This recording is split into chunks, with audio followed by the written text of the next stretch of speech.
seorang pemuda bernama Xiaoyi, berniat mencari keabadian. Tapi malah nyasar masuk ke sekte, isinya tukang tipu semua. Di saat yang sama, para seniornya asyik pamer bergantian. Pura-pura nyiptain jurus sakti mandraguna, padahal nol besar. Tapi siapa sangka, mereka ketemu sama jenius aneh yang bahkan bisa memahami jurus bodong. Gila kan? Satu sekte langsung kicap saking syoknya. Nggak habis pikir siapa sebenarnya junior ini. Xiaoyi ternyata nyasar ke dunia lain layaknya karakter novel yang suka nyolong jalan cerita. 9 tahun penuh keringat dan kerja keras. Akhirnya, dia menyelesaikan latihannya juga. Tapi, lucunya, dia baru nyadar kalau dunia tempatnya berada ini ternyata dunia kultivasi. Telat banget nggak sih? Sistem menduga ada parameter dunia yang salah input. Tapi, ya sudahlah. Xiaoyi cuma bisa tersungkur pasrah. Meski jauh di lubuk hatinya dia tetap percaya diri. Lagi pula, nggak ada yang tahu penderitaan macam apa yang dia lewati selama 9 tahun terakhir. Asli berat banget. Xiaoyi pun mutusin buat berhenti belajar teori. Buat apa repot-repot kalau dia bisa langsung ngejar keabadian? Nah, pas dia ikutan tes kemampuan spiritual, Xiaoyi semangat banget. Target utamanya cuma satu. Pengen pulang ke bumi. Reinkarnasi ini beda jauh sama yang ada di novel-novel pasaran. Dan ya, dia yakin 100% kalau dia itu sang tokoh utama. Tiba-tiba ada seorang pria nyamperin dia. Nanya langsung, apa dia udah siap buat mencapai keabadian? Singkat cerita, setelah berkunjung ke sekte King Yun Dao, sang ketua sekte Taiwan nyamperin Chong Yu, ada tugas penting katanya. Sambil manggil pemuda itu murid yang baik, sang ketua minta tolong. Ini bukan tugas biasa. Ini acara gede buat mereka. Senior Suchang jelas bingung. Acara gede apaan coba? Sekte mereka kan kecil dan gak penting-penting amat. Ketua Taihua pun ngejelasin, katanya petinggi kultivasi baru aja ngeluarin aturan baru yang ngelarang keberadaan sekte rendahan kayak mereka. Intinya, kalau dalam setahun, mereka nggak bisa dapat 8 murid tetap dan naik kelas jadi sekte. Tingkat 3, sekte mereka bakal dibubarin. Mikir sejenak. Lah, kalau begitu, ceritanya kan mereka cuma butuh nyari satu orang lagi. Sang ketua senyum kecut. Nggak semudah itu. Kemarin dia udah datang ke tes kemampuan spiritual. Semua sekte di sana pada rebutan murid gila-gilaan dan bayarannya nggak masuk akal. Bahkan ada yang nggak tahu malu pakai trik menggoda segala. Cewek-cewek pada ngerubungin cowok ngajak kultivasi bareng. Tapi untungnya nih, sang ketua masih berhasil bawa pulang satu murid. Ya, walau anaknya beneran pemula 0 dan nggak punya kekuatan spiritual, tapi untungnya dia orang baik. Dan yang paling penting, dia nggak minta digaji. Nama cowok ini Yeping. Dan dengan santainya dia bilang kalau uang itu bukan segalanya. Asalkan gurunya bisa ngajarin cara kultivasi abadi. Dia siap ngelakuin apa aja. Mantap kan? Terus dia juga bilang, guru nggak perlu mikirin apa yang bisa sekte kasih buat dia. Tapi apa yang bisa dia kasih buat sekte? Bener-bener idaman. Sang ketua sampai nanya ke penatua Chong Yu, di mana lagi coba bisa nemu murid sebaik ini. Tapi ada satu masalah, dia takut banget pas Yeping nyadar betapa ampasnya sekte ini dan nggak ada yang bisa dipelajari. Anak itu pasti bakal kabur. Tenang, gurunya udah nyiapin rencana brilian. Gampangnya gini, pamerin aja kehebatan palsu mereka. Biarin Chong bawa murid-muridnya dan gantian ngarang jurus tempur yang ribetnya minta ampun buat diajarin ke Yeping. Pokoknya, ulur waktu aja terus. Nanti kalau udah setahun dan sekte mereka aman, baru deh biarin Yeping milih sendiri mau lanjut bertahan atau cabut. Chong heran, ngapain ketuanya sampai seserius itu? Kan cuma acting. Dan apa gurunya tahu julukan apa yang dikasih teman-temannya di belakang? Ketua sekte kaget dan geleng-geleng nggak tahu, emangnya apaan tuh? Chong nyebut julukannya itu si murid nggak guna. Saking keselnya, dia sampai lemas nggak bertenaga. Tapi, faktanya, kalau soal urusan ngebuat, dia berani jamin gak ada yang bisa ngalahin dia di seluruh wilayah Qing. Gak ada yang berani ngaku nomor 1 selain dia. Jadi, tebakan gurunya itu tepat banget. Lagian, itu emang keahlian utamanya. Tapi ketuanya malah bingung. Masa hal kayak gitu aja dibanggain? Jauh dah lah. Ketuanya mutusin, asalkan Chong bisa nahan anak itu setidaknya setahun aja tanpa ketahuan. Tapi Chong langsung motong obrolan sambil ngasih isyarat tangan. Setahun, dia berani nahan sampai 5 tahun. Awalnya sang ketua kaget banget. Tapi Chong ngeyakinin kalau dia udah turun tangan. Target setahun itu, kekecilan. Bocah naif kayak gitu mah gampang banget dikibulin. Mulai sekarang, Biarin aja dia cuma bisa mandangin awan hijau, bukan keabadian. Dan di kehidupan selanjutnya, dia bakal jadi ahli sekte awan hijau sejati. Sang ketua langsung sumringah kegirangan. Wah, boleh juga nih rencananya. Si Raja Pembual emang gak pernah mengecewakan. Tapi Chong malah sesumbar. Kalau sampai tugas ini gagal, dia rela nelan pedang mentah-mentah, sekalian dicocol saus segala. Dan kalau gurunya udah nggak ada urusan lagi, murid pamit undur diri. Malam ini, dia bakal nunggu Yeping di gunung belakang. Ketua sekte yang lagi baik hati malah nawarin buat nganterin dia pakai pedang terbangnya. Tapi Chong nolak halus. Katanya nggak usah repot-repot. Kadang, cuman dalam 3 hari aja, kita udah bisa ngelihat seseorang dari sisi yang beda. Karena hari ini, dia bukan lagi murid cupu yang terus-terusan butuh bimbingan gurunya. Waktunya beraksi. Dan saat melihat muridnya, Chong mengangkat tangan dengan gaya khasnya. Sang ketua langsung terbelalak. Dia langsung paham maksud gerakan itu. Chong bilang kalau itulah teknik mekar yang selama ini gurunya harapkan. Tapi jujur saja, sang ketua malah bingung. Teknik pedang macam apa itu?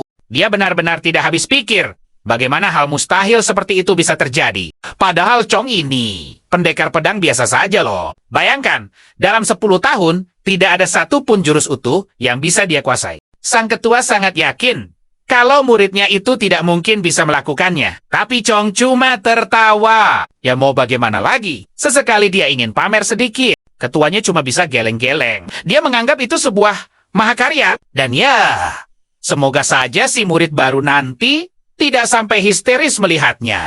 Malam harinya, tepat di puncak gunung belakang, Chong berdiri menunggu kedatangan sang murid baru. Sayangnya, angin malam ini benar-benar menusuk tulang. Tempat ini sengaja dia pilih biar suasananya terasa epik dan misterius. Lalu tiba-tiba, dari kejauhan, terdengar suara langkah kaki si murid baru. Tanpa basa-basi, dia langsung bersiap menunjukkan aura kekuatannya. Sementara itu, Ping masih bersusah payah mendaki jalur gunung yang super terjal.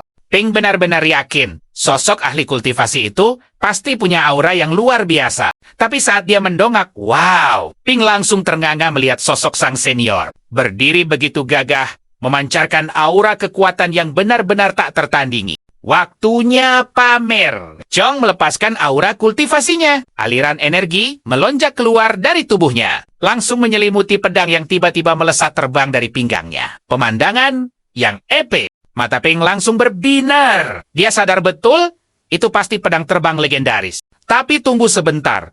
Ping mulai mikir. Ada yang aneh. Logikanya nih, perguruan yang mau menerima orang biasa tanpa kekuatan spiritual sepertinya, pasti sekte rendahan kan? Terus pertanyaannya, kenapa perguruan biasa bisa punya sosok murid se-ekstrem dan sekuat ini? Ping pun mulai menyambungkan semua petunjuknya. Kalau dilihat sekilas, tempat ini memang cuma sekte kelas 3 yang sama sekali tidak terkenal. Tapi faktanya, ini pasti sekte rahasia tingkat tinggi dari dunia persilatan. Tempat di mana semua anggotanya adalah monster berkekuatan luar biasa. Siapapun di sini bisa menghancurkannya dalam sekejap mata. Dan aura mengerikan ini persis seperti hari pertama dia masuk mengikuti gurunya ke sekte ini. Terasa seperti tekanan energi kuno yang begitu sunyi. Namun sangat mendominasi segalanya. Waktu itu sih dia tidak terlalu peduli. Tapi kalau dipikir-pikir lagi, semuanya terlalu luar biasa. Meski begitu, bagaimanapun juga tempat ini adalah sekte kultivasi. Cuma ya, kenapa bangunannya terlihat sangat hancur? Tapi anehnya, meski terlihat kumuh, setiap sudutnya benar-benar bersih tanpa noda. Bukankah itu sangat mencurigakan? Semuanya di sini benar-benar terasa sangat misterius. Mereka sengaja bersembunyi dalam bayangan untuk menghindari dunia luar. Nah, sekarang semuanya jadi masuk akal. Ping yang terpesona langsung berpuisi. Bilang kalau dari 3 juta dewa pedang di langit sekalipun, semuanya pasti akan tunduk di hadapan sang senior. Wah, Chong langsung tersenyum puas. Gaya bicara anak ini sangat cocok dengannya. Resmi sudah dia jadi muridnya. Padahal niat awalnya cuma mau menyapa, malah dapat hadiah puisi yang terdengar sangat epik dan super dramatis. Benar-benar kejutan. Berhubung si adik junior sudah memujinya setinggi langit, Chong merasa sangat tidak sopan kalau dia tidak membalas. Dia sudah menyiapkan sebuah kejutan kecil. Siap memberinya sedikit ujian dan berkah keberuntungan. Dan boom! Dia langsung menunjukkan seluruh kekuatan kultivasi dan energi miliknya. Chong memperkenalkan dirinya sebagai murid senior sekte Qingyun, dan tiupan angin barusan, katanya, Itu adalah seni rahasia pembawa berkah yang bisa melesatkan bakat kultivasinya. Tentu saja Pink langsung shock. Cuma kena angin lewat saja, bisa langsung meningkatkan bakat. Kultivasi? Bagaimana mungkin? Sekte sekelas ini bisa melakukan hal segila itu. Saking terharunya, Pink langsung membungkuk berterima kasih atas kebaikan sang senior. Pink merasa belum punya apapun untuk membalasnya. Tapi Chong merespon santai, bilang kalau itu bukan masalah besar. Ya iyalah santai. Wong di pikiran Chong itu cuma angin gunung biasa yang kebetulan lewat. Tapi sebelum mulai mengajar pedang, Chong tiba-tiba ingin mengetesnya dengan sebuah pertanyaan. Pink langsung tegang. Dia ingat betul, pernah membaca adegan seperti ini di buku. Sebelum sosok guru legendaris mewariskan rahasia terdalamnya, pasti ada sesi tanya-jawab dulu. Jadi Chong memintanya menebak apa seni tertinggi dalam jalur ilmu pedang. Dalam hati, Chong tertawa. Sebagai raja dari segala gaya keren, cuma dia yang bisa melontarkan pertanyaan sesulit ini. Apapun jawaban Pink pasti bakal disalahkan. Kenapa? Biar dia bisa pamer pemahaman pedangnya yang jauh lebih tinggi. Benar-benar cerdik kan? Di sisi lain, Pink merasa takjub. Susunan kata dari pertanyaan ini saja terdengar sangat luar biasa. Ini pasti ulah master tersembunyi. Pertanyaannya memang terdengar simpel. Tapi maknanya jelas menyembunyikan esensi kebenaran yang tidak terbatas. Orang awam pasti bakal menjawab, mengalahkan musuh dalam 10 langkah. Atau berjalan 1000 mil tanpa jejak. Jawaban dangkal seperti itu pasti langsung ditolak. Intinya, Pink harus ekstra hati-hati menjawab. Padahal kenyataannya, Chong cuma iseng saja bertanya. Biar kelihatan keren, tidak perlu dipikirkan terlalu serius. 1 jam berlalu, dan ya, Chong sudah sangat pegal menunggu jawaban yang tidak kunjung datang. Dia merasa badannya mau beku gara-gara berdiri di gunung dingin ini. Akhirnya, Chong memaksa adik juniornya untuk segera menjawab. Pink perlahan membuka suara. Dia bilang, seni pedang tertinggi adalah sehelai rumput biasa yang punya kekuatan untuk menebas matahari, bulan, dan seluruh bintang di langit. Mendengar itu, Chong benar-benar kaget luar biasa. Sehelai rumput membelah tata surya. Kalimat itu terdengar terlalu epik. Bayangin aja nih, meski dia sendiri udah latihan pedang 20 tahun lamanya, pendekar paling sakti yang pernah dia lihat tuh cuman bisa membelah gunung dalam 1 kali tebasan. Nah, kalau ada sehelai rumput aja bisa nebas matahari, bulan, dan bintang, itu sih udah masuk level sok jago banget. Pink deg-degan banget, takut jawabannya terlalu lebay. Dia beneran berharap kakak seperguruannya nggak ngerasa tersinggung. Chong langsung nyadar, anak ini tuh pintar banget bicaranya bener. Dan rasanya kayak nemu teman sefrekuensi. Tapi Chong rasa, ini tuh udah kelewat batas. Dalam dunia kultivasi, kestabilan itu nomor 1. Dan adik seperguruannya ini, jelas, pasang target terlalu tinggi. Dengar nasihat itu, Pink langsung mengakui kesalahannya. Tapi Chong tiba-tiba mutusin buat pamerin penguasaan jurus pamungkasnya, yaitu teknik pedang keabadian tingkat tinggi.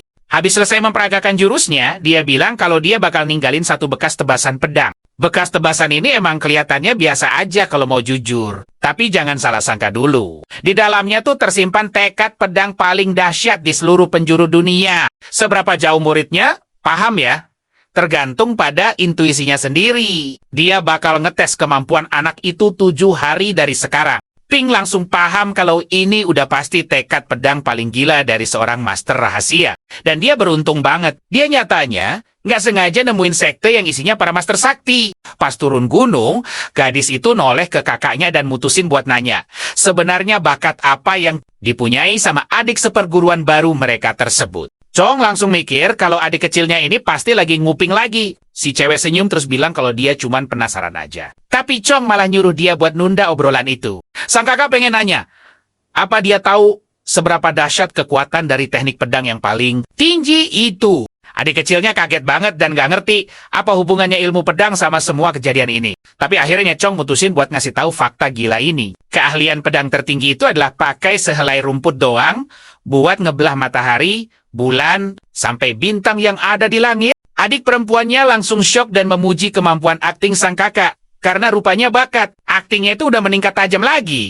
Dengar pujian manis ini, sang kakak langsung kegirangan dan sadar kalau dia memang keren banget. Tapi, adiknya memintanya untuk segera menjawab pertanyaan tersebut. Dia bertanya, Butuh waktu berapa lama sampai adik seperguruan mereka bisa sepenuhnya memahami tentang tekad sejati dari pedang itu? Jujur aja nih, Chong sendiri nggak tahu gimana anak itu bisa memahaminya. Ya lagian, dia sendiri aja sebenarnya belum bisa memahaminya. Adiknya ngejelasin kalau maksud aslinya itu cuma tekad pedang yang biasa aja. Tapi dengan pedenya, Chong membalas kalau dia nggak tahu. Adiknya langsung kaget dan ngira sang kakak lagi ngeledek dia. 2 jam kemudian, di belakang gunung dekat tebing Ping, dia berdiri menatap bekas tebasan pedang sang kakak sambil mikir dengan keras. Buat dia, ini cuman kelihatan seperti retakan biasa. Dia benar-benar nggak paham di mana letak tekad pedang terkuat itu bersemayam. Dia memegang kepalanya frustrasi dan mikir kalau ini cuma omong kosong. Lagi pula, semua kejadian sebelumnya udah membuktikan dengan jelas kalau kakaknya itu memang benar-benar merupakan seorang master sejati. Dan pada akhirnya, ternyata semua ini cuma karena dia sendiri yang belum berlatih dengan cukup keras. Dia naruh fokus penuh menatap tebasan itu selama berjam-jam tanpa henti. Sampai akhirnya, tanpa disangka-sangka, sebuah siluet bayangan tiba-tiba muncul di dalam pikiran Ping secara misterius. Sosok tersebut memegang sebuah pedang panjang dan mulai memperagakan teknik ilmu pedang. Sosok itu mendemonstrasikan teknik pedangnya, lalu bilahnya pun bersinar sangat terang, layaknya keabadian. Suaranya menggelegar begitu dahsyat, seolah-olah ada lonceng perunggu raksasa yang baru ditabuh keras di telinganya untuk menampilkan gaya pedang berisi 12 teknik. Semuanya perlahan menjadi sangat jelas. Lalu rasanya seolah dia sendirilah yang sedang menghunus pedang dan berlatih bukan cuma sekali, tapi berulang kali. Selama 3 kali, dia berhasil mendemonstrasikan kehebatannya menguasai teknik pedang keabadian ini. Ping bahkan gak nyadar kapan tepatnya tubuhnya ini mulai ikut bergerak. Semuanya mengalir deras ke dalam pikiran dan kekuatannya. Jauh lebih dahsyat daripada aliran pencerahan sakti manapun. Menyadari pendaran cahaya terang di belakangnya, dia sama sekali nggak paham kejadiannya. Dia awalnya sempat ngira itu ulah kakaknya. Tapi dia nggak pernah nyangka kalau embusan angin sepele bisa meningkatkan bakatnya sampai ke level yang luar biasa. Tapi niatannya ini memang bukan sekadar sosok master tanpa tanding. Setelah berbagai kegagalan tersebut, akhirnya dia berhasil mendapat jackpot besar. Ping mencoba menenangkan diri. Dia merasa bahwa bekas tebasan ini pastinya bakal membantu dia bisa menguasai lebih banyak lagi teknik pedang. 7 hari kemudian, di kediaman sang kakak, Chong menyiapkan petinya demi melancarkan aksi berpura-pura sok hebat. Saat membuka petinya, dia kegirangan dan berpikir hari ini sangat bagus. Momen yang beneran sempurna buat berakting. Pas naik gunung, mendadak dia ngerasa sangat kelelahan. Kalau aja udah tahu, dia pasti milih tempat lain buat pamer aksi pura-puranya. Dan mendadak dia heran, kenapa semua orang selalu mikir kalau latihan ilmu pedang itu gampang. Tapi menurutnya itu menyedihkan. 7 hari lalu, sang adik baru menyadari kalau kakaknya itu nyatanya tidak memahami esensi sejati dari pedang. Si adik menganggapnya tak punya harapan lagi. Soalnya dia sudah belajar ilmu pedang 10 tahun, tapi masih tetap tak paham esensi dari pedang. Tapi Chong jadi marah dan memintanya agar tidak berbicara sembarangan. Dia tak paham apapun. Ilmu pedang jelas bukanlah sebuah perkara gampang. Teknik pedang 4 petir yang kini dikuasai sang kakak itu jelas bukanlah jurus biasa. Master jurus ini rupanya menduduki peringkat top 10 di wilayah Xinzhou. Dulu, pendeta tahu 4 musim langsung jadi legenda di daratan Xinzhou berkat kehebatan teknik pedang gini. Ini dia seni pedang elemen yang super absolut. Teknik epik ini dibagi jadi 4 set menakjubkan, yang mewakili musim semi, panas, gugur, dan dingin. Bayangkan, ini kalau ada yang berhasil kuasai keempatnya, boom! Mereka bisa panggil petir dari 4 musim sekaligus. Keren habis. Nah, tiap set ini punya 4 tingkatan. Mulai dari dasar, ahli, master, sampai tingkat sempurna yang legendaris. Sang adik perempuan langsung takjub dengarnya. Penasaran dong dia? Sampai di level mana sih kakak laki-lakinya ini? Kakaknya dengan santai jawab, kalau pedang petir musim seminya udah capai tingkat ahli, totalnya 18 teknik pedang. Adiknya kaget. Loh, kok cuma musim semi? Tapi Chong bingung. Apa maksudnya kata cuman itu? Lagi pula, kan memang ada 4 level dasar. Dan progresnya ini udah masuk kelas elit loh di Xinzhou. Beneran luar biasa. Hebatnya lagi sang kakak bisa capai tingkat ahli ini cuma dalam waktu 10 tahun aja. Jenius banget kan? Kurang dari 10 tahun lagi, dia bakal jadi master. 100 tahun, sempurna. Nanti baru kelihatan seberapa kuat dia sebenarnya. Tapi, adiknya malah makin penasaran. Gimana kalau adik bungsu mereka bisa pahami inti pedang itu sendirian? Bakat gila macam apa itu di dunia persilatan? Chong langsung nyeletuk. Di jalan pedang, teknik itu cuma nomor 2. Yang paling utama, tekad pedang. Semakin kuat tekadnya, jurus pedang apapun bakal jadi super ajaib. Pegang ranting kayu aja bisa bikin musuh gemetar. Tapi ingat, menembus 3 batasan tekad pedang itu, susahnya minta ampun, bagai mendaki ke langit. Yang pertama namanya tekad pedang tak terbatas. Dan dari seluruh 10 wilayah, cuma ada 1 master yang nyaris nyentuh level ini. Dia adalah Tisho, sang dewa pedang.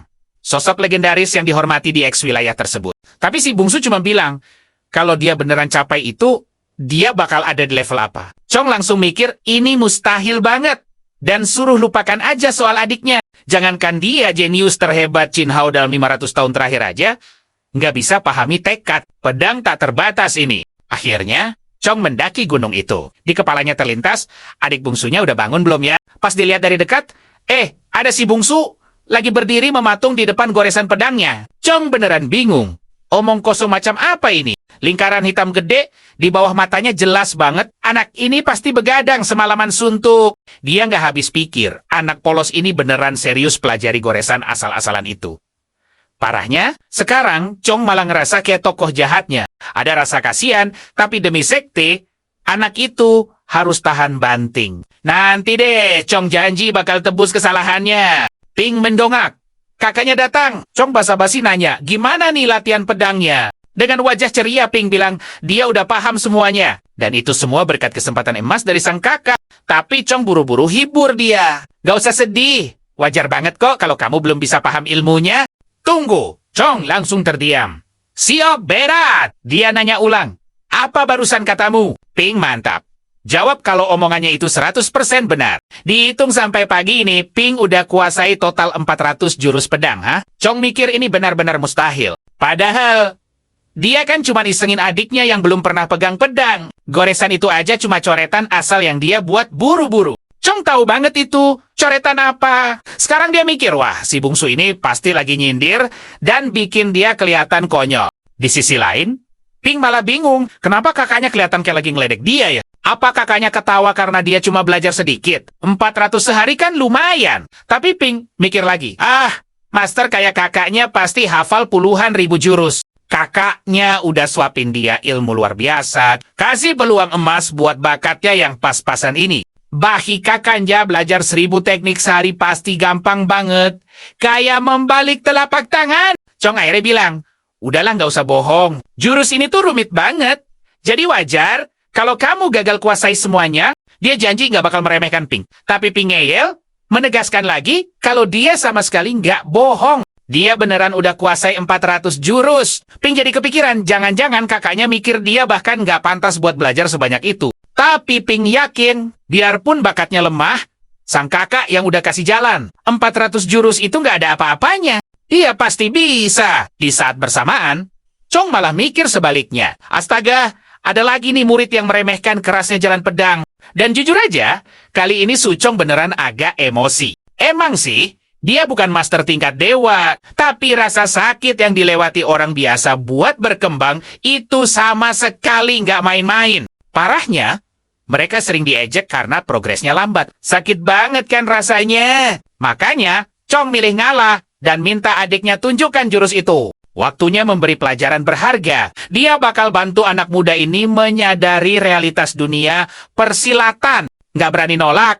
Ping langsung setuju. Chong senyum sinis melihat keberanian adiknya. Mulut besarnya itu bakal jadi bumerang buat dirinya sendiri. Ping menggenggam erat pedangnya. Tiba-tiba, boom! Logam pedang itu langsung diselimuti aura magis yang menyilaukan, dan di saat itulah tontonan epik dimulai. Dia mulai memeragakan semua jurus gila yang baru aja dia pelajari dalam 1 hari. Tapi lihat ini, gerakan pedang Ping, cepat kilat, mengalir mulus bagaikan air. Dalam sekejap mata, 36 jurus sudah dieksekusi dengan sempurna. Chong cuma bisa melongo. Serius, matanya terbelalak tak percaya. Tiba-tiba, JDA, petir menyambar hebat di langit tanpa peringatan. Chong langsung mematung. benar-benar syok berat melihatnya. Tepat di depan matanya, ribuan kilat menyatu membentuk seekor naga petir raksasa. Pemandangan yang selama ini hanya berani ia saksikan dalam alam mimpi. Naga itu mengaum ganas. Chong lumpuh seketika. Saking terkejutnya sampai lupa caranya bernapas. Dia yakin gak mungkin salah dengar. Auman naga itu nyata. Inilah dia tingkat kesempurnaan mutlak dari ilmu pedang 4 petir legendaris itu. Bertahun-tahun lamanya, dia setengah mati mendambakan pencapaian tingkat sempurna untuk teknik pedang petir musim semi. Asal bisa mendengar auman naga legendaris itu sekali saja, rasanya tujuan hidupnya sudah tercapai seutuhnya. Tapi gila, pemuda ini malah menguasai semuanya cuma dalam 7 hari. Chong berteriak kaget, ini sama sekali nggak masuk akal. Tapi hei, ini baru permulaan. Baru 5 tarikan napas berlalu, auman naga baru kembali menggelegar. Naga petir yang terbentuk murni dari kilatan hijau ini jelas melambangkan kesempurnaan mutlak dari pedang petir musim panas. Belum sempat naga itu pudar, tiba-tiba naga petir musim gugur ikut muncul. 2 auman naga saling bersahutan, berlomba memancarkan keagungan yang luar biasa. Pedang musim panas dan musim gugur mencapai kesempurnaan bersamaan. Ini benar-benar belum pernah terjadi. Sungguh gila. Hebatnya, pedang Pink sama sekali tak berhenti. Bergerak makin cepat, terus melesat. Sampai bilahnya berubah wujud menjadi bayangan ilusi belaka. Dan akhirnya, jurus pamungkas paling dahsyat dari teknik 4 petir, yakni pedang petir musim dingin, juga menembus batas kesempurnaan mutlak. Tapi aura kesempurnaan ini beda banget dari 3 sebelumnya. Bagi Chong, rasanya seperti badai musim dingin paling ekstrem, tiba-tiba membekukan sekelilingnya. Barulah tepat pada gerakan ke-432, Ping akhirnya berhenti. Maka berakhirlah sudah pembuktian bakat selama 7 hari ini. Sampai di titik ini, Ping sukses membawa 4 pedang petir musim semi, panas, gugur, dan dingin, mencapai kesempurnaan sempurna. Tapi, anehnya, Ping masih mematung di posisinya. Ping merasa ada yang kurang pas. Dia sadar dirinya terlalu bergantung pada wujud fisik pedang. Padahal, jalan tanpa wujudlah yang justru menciptakan segala kekuatan nyata. Ketiadaan adalah keberadaan sejati. Seseorang harus melihat melampaui bendanya dan berpikir jauh melampaui batasan dirinya sendiri. Dia mengumpulkan sisa tenaganya, menoleh, dan dengan polos bertanya apakah kakak seperguruannya itu mau menyampaikan sesuatu. Namun Ping tiba-tiba mendapat pencerahan. Dia mencoba gaya pedang rakyat biasa, tebasan melengkung dari atas, tusukan dari bawah. Kelihatannya sederhana, nyaris seperti sabung ayam kan? Oh, tapi tunggu. Pedang putra langit ditempa dari 5 elemen alam. Saat yin dan yang bersatu, bilahnya menyerap seluruh kekuatan luar biasa di bawah langit. Chong nyaris jantungan. Dia sadar, adik seperguruannya ini baru saja mendapat pencerahan tingkat dewa. Padahal cuma sedang memperagakan jurus pedang biasa. Kalau pedang petir musim dingin tadi merupakan perwujudan tertinggi dari kehancuran total dan akhir segalanya.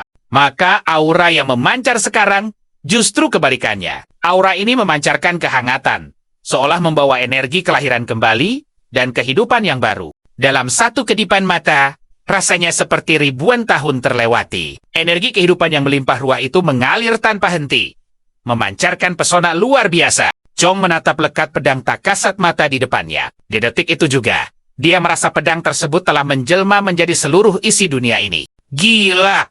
Rasanya dengan satu ayunan santai saja, pemuda itu sanggup menundukkan puluhan ribu prajurit tangguh. Chong memicingkan mata, hatinya bergemuruh hebat melihat niat pedang sejati itu. Tapi wos, semua lenyap dalam sekejap. Ping sadar sensasi magisnya hilang. Dia tak merasakan apa-apa lagi. Ya, seperti dugaannya, durasinya cuma sebentar karena dia merasa bakatnya masih terlalu lemah. Mendengar itu, Chong refleks, menggumam pelan. Mengulangi kata-kata konyol bahwa bakat itu dianggap terlalu lemah. Dulu waktu kecil, dia sangat beruntung pernah melihat Master Pedang Taisu. Sejak momen epik itulah, Chong membulatkan tekad seumur hidup menempuh jalan pedang. Sang master bahkan sama sekali tak memakai energi spiritual waktu itu. Tapi gerakannya, aura tekanannya, visinya, nyaris sama persis dengan apa yang baru adiknya tunjukkan. Tanpa ragu lagi, ini adalah niat pedang tak terbatas. Pemuda ceria ini nggak cuma pantas disebut jenius nomor 1 di negara mereka. Dia sangat pantas menyandang gelar jenius puncak dari seluruh 10 negara sekaligus. Dengan pemahaman seni pedang sedalam ini, bahkan tanpa setitik pun kekuatan spiritual di tubuhnya. .ke depannya nanti, bermodalkan artefak magis, jimat sakti, dan cara unik lainnya. Anak ini pasti sanggup mendaki sampai ke puncak tertinggi Jalan Pedang. Ping menatap kakaknya dengan mata berbinar. Berkata jurus pedang yang dikuasainya masih pas-pasan. Jadi dia berjanji akan berlatih 2 kali lipat lebih keras. Chong cuma bisa meringis dalam hati. Dengan usahanya selama ini, boro-boro menyaingi. Dia sadar tak akan pernah bisa mengejar bahkan seujung jari kelingking adik. Jeniusnya ini, jenius tiada tanding seperti ini nggak boleh dibiarkan pergi. Dia harus menahannya di sini. Dan yang terpenting, topeng senior kerennya harus tetap terpasang sempurna. Chong langsung membalikan badan, memasang wajah sedatar mungkin, dan pura-pura menganggap semua itu cuma gerakan biasa tanpa ada yang spesial. Padahal dia tahu persis kalau level setinggi ini dibilang normal, lalu dirinya ini apa? Benar-benar cuma remahan debu, tapi mendadak mata Chong tertuju pada sebuah benda di atas batu. Dia bertanya, Ping dengan riang menjawab itu cuma buku catatan biasa hasil observasinya. Chong mengerutkan kening. Penasaran banget. Dia pengen lihat apa isinya. Tapi sang adik seperguruan cuma menunduk malu. Ah, bukan apa-apa kok. Gumamnya gugup. Begitu buku itu dibuka, astaga, 50 jurus pertama petir musim semi. Tertulis rapi di sana. Niat awal sang senior cuma mau mengajari filosofi dasar. Pasir putih pasti bakal ikutan kotor kalau kecemplung ke dalam kubangan lumpur. Lalu soal 100 gerakan awal petir musim semi itu, dia juga cuma pengen ngasih tahu konsep dasarnya saja. Semua hal di dunia ini tuh seimbang. Nggak ada atas kalau nggak ada bawah. Ditambah lagi 50 jurus awal petir musim panas. Kelurusan sejati seringkali tampak bengkok. Membaca catatan di buku itu, Chang merinding. Rasanya persis seperti baru pertama kali menatap luasnya lautan bintang di angkasa. Dia tahu betul tiap kata di sana. Tapi begitu dirangkai, maknanya meluas sedalam galaksi itu sendiri. Dan meski otaknya nggak sanggup mencerna, jiwanya benar-benar terguncang hebat. Chong melongo tak percaya. Mana mungkin dia yang ngajarin prinsip sedalam ini. Tapi Ping menyangkal, bilang kalau pemahamannya nggak sekeren yang dibaca seniornya. Ini cuma tebak-tebakanku yang terlalu sok tahu dari permukaannya saja. Jelas, ini belum ada 1/10 dari makna luar biasa yang ingin disampaikan kakak seperguruannya. Padahal, kenyataannya, Chong sendiri nggak paham satu kata pun. Gila kan? Terus, gimana caranya bocah ini bisa paham? Memahami jalan kebenaran mutlak dari kehampaan belaka. Sekarang, Chong beneran ngelihat dia layaknya monster jenius. Bayangkan saja, dia sendiri sudah berlatih mati-matian selama lebih dari 10 tahun. Tapi cuma berhasil menyentuh kulit luar dari pemahaman petir musim semi. Lah, anak baru ini cuma butuh 7 hari buat menyempurnakan jurus 4 musim petir ke tingkat tertinggi. Sulit dipercaya. Bener-bener nggak masuk akal. Dia berhasil menyentuh niat pedang paling abadi dan tak terbatas. Chong langsung berbalik badan. Nyuruh dia buat lanjutin meditasinya santai saja. Dia janji bakal mampir lagi dalam 2 atau 3 hari ke depan. Ping langsung nyadar. Ada yang aneh banget dari raut wajah seniornya itu. Apa jangan-jangan senior mikir bakat adiknya ini terlalu menyedihkan dan berniat mengusirnya pergi? Tolonglah! Dia sama sekali nggak mau itu terjadi. Karena setelah sekian lama, akhirnya dia menemukan tempat yang sudi menerima kehadirannya. Bayangin, setengah tahun terbuang, dia sudah ikut lebih dari 50 seleksi jalur keabadian. Dari yang megah sampai yang biasa saja, dan gak satu pun yang mau menerimanya. Mungkinkah dia cuma duduk bengong menatap bintang, dan mendadak paham jalan kebenaran dari kehampaan? Mustahil banget kan? Tapi apapun rintangannya, dia harus menggenggam erat kesempatan emas ini. Jangan sampai lepas lagi dari tangannya. Apalagi, sekte ini konon isinya para master sakti mandraguna kan? Sementara itu, di kediaman ketua sekte, sang pemimpin sedang asyik bersantai menikmati cuaca hari ini, yang kebetulan lagi cerah-cerahnya. Enak banget ngeteh, sambil mandangin indahnya bunga. Tapi tiba-tiba, brak! Chong lari ngos-ngosan sambil teriak kalau mereka lagi kena masalah besar. Sang ketua kaget bukan main. Dia langsung nanya ada kejadian heboh apa, sampai muridnya panik begini. Tumben banget ini, sama sekali bukan gayanya. Chong ngos-ngosan ngejelasin, impian terbesar sang guru bakal jadi nyata. Sekte mereka akhirnya berhasil memanggil kemunculan seekor naga. Kening sang ketua mengkerut bingung. Manggil naga? Apa maksud bocah ini ngomong yang aneh-aneh begitu? Chong langsung nyeletuk. Adik seperguruan yang baru masuk dengan modal nol besar itu. Cuma butuh waktu 7 hari buat menguasai keempat teknik pedang petir. Tentu saja ketuanya nggak percaya. Dia langsung melompat ke arah muridnya. Membentak kalau hal gila semacam ini jelas bukan buat bahan candaan. Sang murid ngotot menjelaskan fenomena langit. Aneh baru-baru ini adalah bukti nyata kalau 4 pedang musim sudah mencapai kesempurnaan mutlak. Jangan-jangan sang guru selama ini keliru menilainya. Padahal ketua sempat ngira ada sesepuh dari luar yang lagi naik level lo. Ternyata malah si kecil Ping. Saking bahagianya, air mata sang ketua langsung tumpah.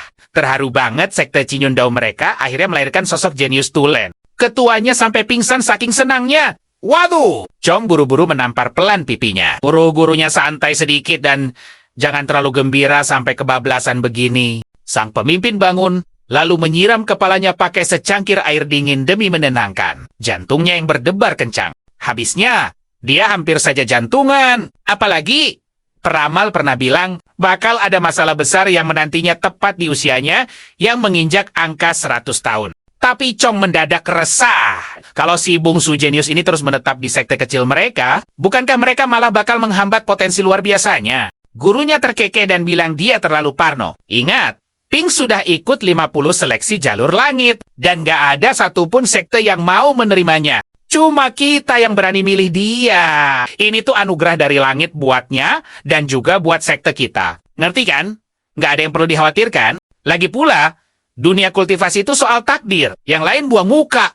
Cuma kita yang percaya. Itulah yang namanya jalan takdir. Si murid langsung mikir, ya juga ya, emangnya kalau Ping masuk sekte raksasa, jalan hidupnya bakal mulus-mulus saja, tanpa masalah. Belum lagi soal rasa iri dengki dari para murid utama di sana. Sikut-sikutan antar sekte elit. Menyingkirkan diam-diam si jenius baru demi menghalangi potensi lawan. Itu sudah jadi makanan sehari-hari. Jadi, Chong nggak perlu berhati terlalu lembut. Gurunya ini juga bukan tipe serakah kok. Begitu sekte mereka berhasil naik ke tingkat 2, dia berjanji bakal membeberkan semuanya. Keadilan pasti akan ditegakkan, tunggu saja waktunya. Tapi soal bocah itu mau bertahan atau pergi, pilihan ada di tangannya. Chong menimbang-nimbang sebentar, lalu mantap memutuskan bakal menurut pada perintah sang guru. Besoknya, sang ketua lagi asyik bersantai menikmati sore. Ketenangannya nggak bertahan lama. Mendadak, ada seseorang yang lari panik mendekat. Membawa kabar buruk yang siap bikin pusing. Chan lapor kalau ada masalah gawat. Tapi sang master malah memilih kabur sembunyi. Meninggalkan nasib sekte sepenuhnya di tangan sang murid. Pengecut banget kan? Sang murid buru-buru menjelaskan bahwa ini bukan ulah penagih utang. Tapi ada sesuatu yang jauh lebih gila. Masternya langsung berhenti kabur. Kepo maksimal dengan situasi ini. Tapi karena kesal, dia malah memukul muridnya karena bikin panik setengah mati. Wajar saja, dia sudah membuatnya ketakutan setengah mati. Sang master menuntut penjelasan soal masalah besar itu. Apa ada yang dihancurkan? Tapi Chong bilang, lebih baik gurunya melihat sendiri. Saat diperiksa, boom! Ternyata, itu surat peringatan resmi dari kantor administrasi sekte Qingzhou. Isinya bikin syok. Demi memberantas perguruan bodong, semua sekte kecil di wilayah tersebut akan terkena sidak dadakan. Hari itu juga. Dalam 2 bulan, 10 batu spiritual tingkat rendah wajib disetor demi membuktikan legalitas sekte. Kalau tidak, tamat. Sang master meledak marah. Dia benar-benar menolak surat tersebut. Berteriak bahwa hukum sudah mati dan ini murni pemerasan untuk menindas yang lemah. Dia mengancam akan melapor ke kaisar di ibu kota. Asal tahu Saka di dunia kultivasi, 1 koin tembaga cuma cukup untuk beli sebiji bakpao. 10.000 keping tembaga itu setara dengan 100 keping perak. Yang nilainya sama dengan 1 keping emas murni. Dampar aja, 10 emas hanya bisa ditukar dengan 1 batu spiritual. Sang guru sadar betul, sekte Cinyun ini bahkan kesulitan makan selama setahun penuh. Mengumpulkan 10 batu spiritual jelas sebuah misi mustahil. Chong mencoba menenangkan situasi. Dia bertanya baik-baik.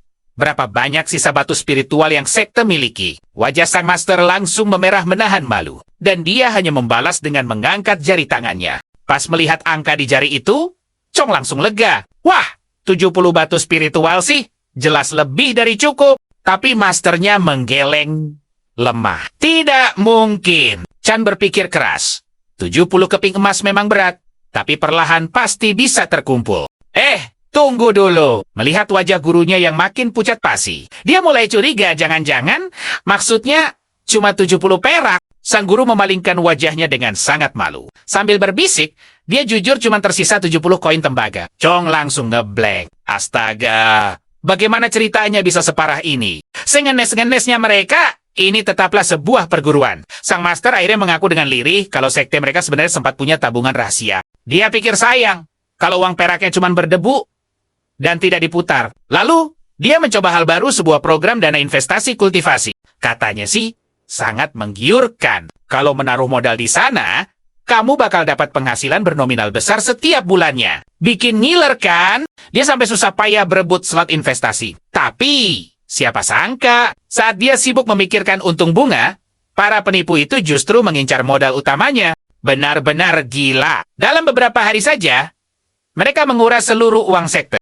Sang guru pasrah dan mengakui kebodohannya karena kena tipu. Chan langsung lemas. Jarak antara 70 tembaga dan 100 emas terlalu jauh. Ini benar-benar akhir dari segalanya. Saat ini Huga Chan 100% yakin perguruan Qin Dao pasti akan segera gulung tikar selamanya.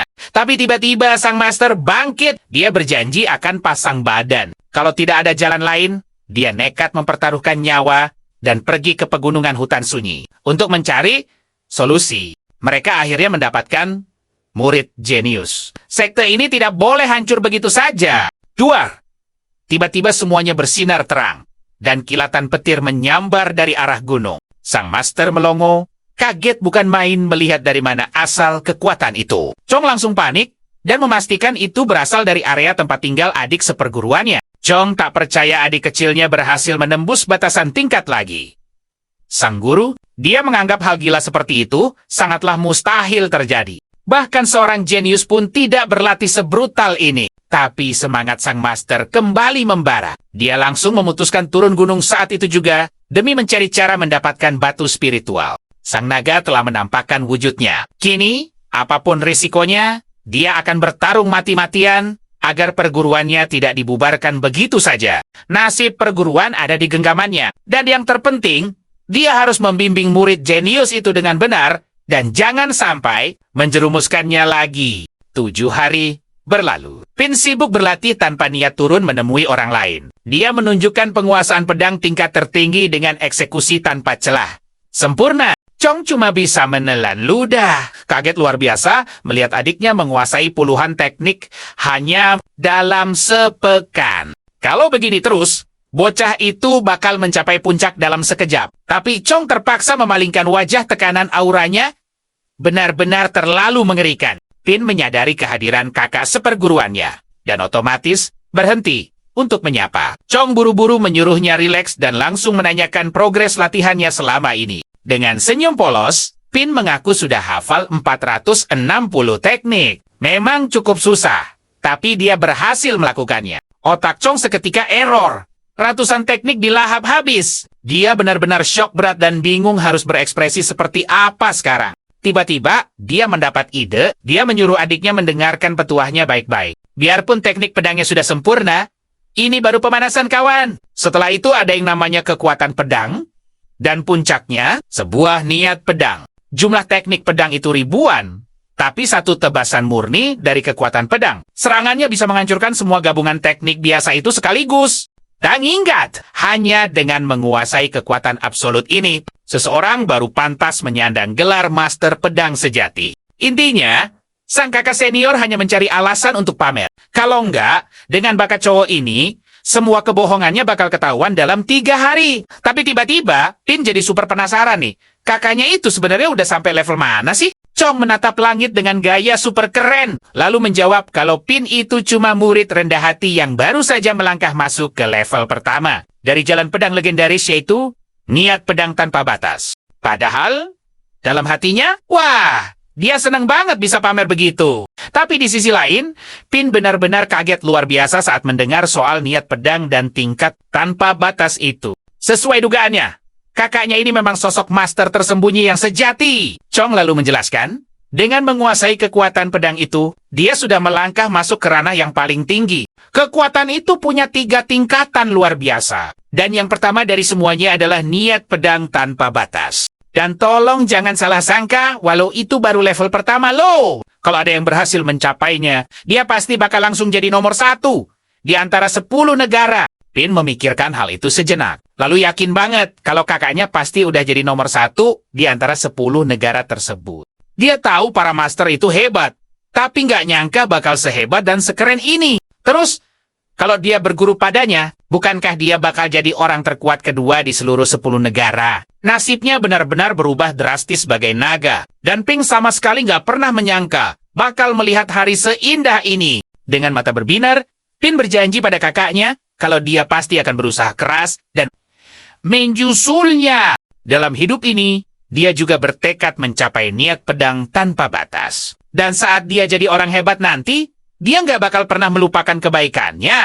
Mendengar kata-kata itu, perasaan Chong malah jadi makin gak enak. Tapi, buat sang adik, ini semua terasa seperti mimpi yang jadi kenyataan. Padahal, beberapa hari lalu, dia cuma orang biasa yang berjuang bertahan hidup, tapi sekarang, dia ada di sebuah sekte keren buat belajar teknik pedang. Dengan puitis Pink bilang kalau cahaya senja bersinar indah di puncak Qingyun, dan lereng Hunghua memancarkan cahaya merah merona. Sementara dia berjuang keras untuk memahami seni kultivasi Qinghao yang agung, menjadikan hembusan angin pagi sebagai energi utamanya. Tapi Chong memotong dan bilang kalau dia dengar dari ketua sekte, sebelum cowok itu naik ke gunung, dia sebenarnya adalah seorang pelajar. Pink sendiri cuma menganggap dirinya setengah pelajar. Dia nggak pernah dapat gelar resmi, cuma sekadar suka banget baca buku dan melukis. Dan tiba-tiba saja, sang senior memintanya membuatkan sebuah lukisan. Senior itu sadar betul kalau Pink kecil berhasil jadi orang hebat nanti. Bukankah lukisan ini bakal jadi bahan pamer yang sangat epik?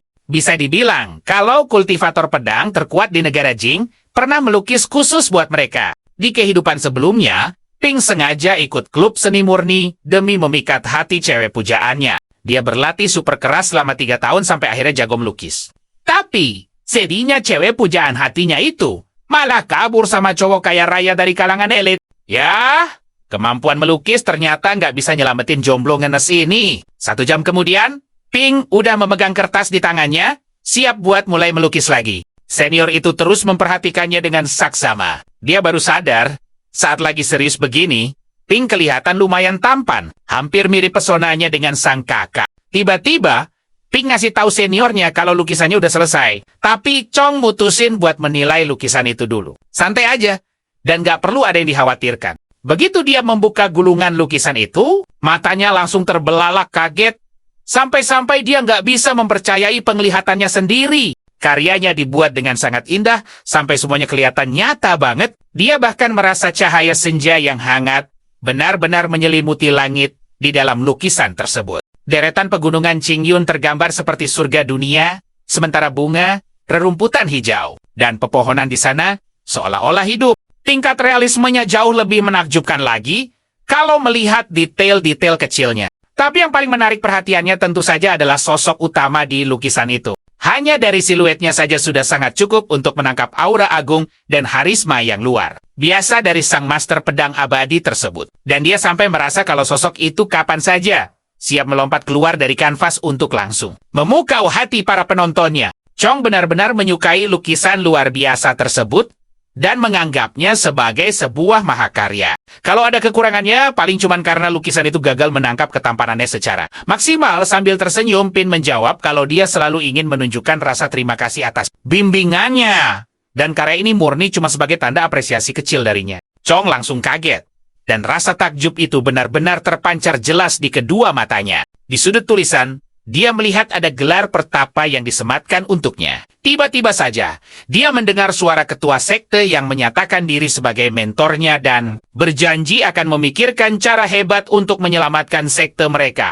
Tapi tanpa diduga-duga, dia mulai mendengar suara ketua sekte memintanya untuk segera datang, membantu secepat mungkin. Dia langsung sadar kalau itu adalah pesan telepati dari ketua sekte. Pasti butuh biaya yang super besar, padahal dia sendiri belum tahu solusi apa yang harus diambil. Sementara itu, di sekte Taiwu, salah satu dari 3 sekte terhebat di wilayah Qinghao, seekor naga raksasa tiba-tiba muncul.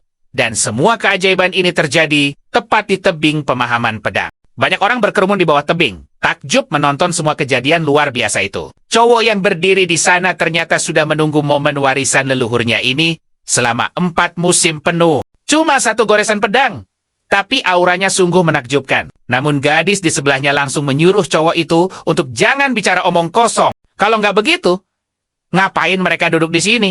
Apa pendekar pedang biasa layak mendapatkan perhatian mereka? Para jenius memahami goresan pedangnya. Setelah ucapan itu, kilatan petir mendadak menyambar di belakang penonton dan membuat semua orang syok luar biasa. Cowok yang tadinya di atas tebing turun dengan gaya epik lewat bantuan petir, lalu berteriak kegirangan karena dia akhirnya berhasil memahami inti pedang tersebut. Dan inilah kesimpulan epiknya. Para penonton akhirnya sadar bahwa kakak Su-hang memang benar-benar sudah menguasai kemampuannya. Dan inilah dia jurus pamungkas dari teknik pedang guntur musim semi yang melegenda. Si gadis langsung teringat kata-kata master sebelumnya. Jangankan orang biasa, seorang jenius pun butuh waktu minimal 3 tahun penuh untuk bisa menguasai jurus ini sampai sempurna. Tapi, coba tebak, Kakak Hong berhasil melakukannya cuma dalam waktu 1 tahun saja. Benar-benar pantas masuk jajaran 10 besar pendekar pedang terbaik di Qinghao. Bakat sehebat itu bikin semua orang melongo kagum. Para guru langsung memuji kakak Minjin. Bilang kalau punya murid sejenius itu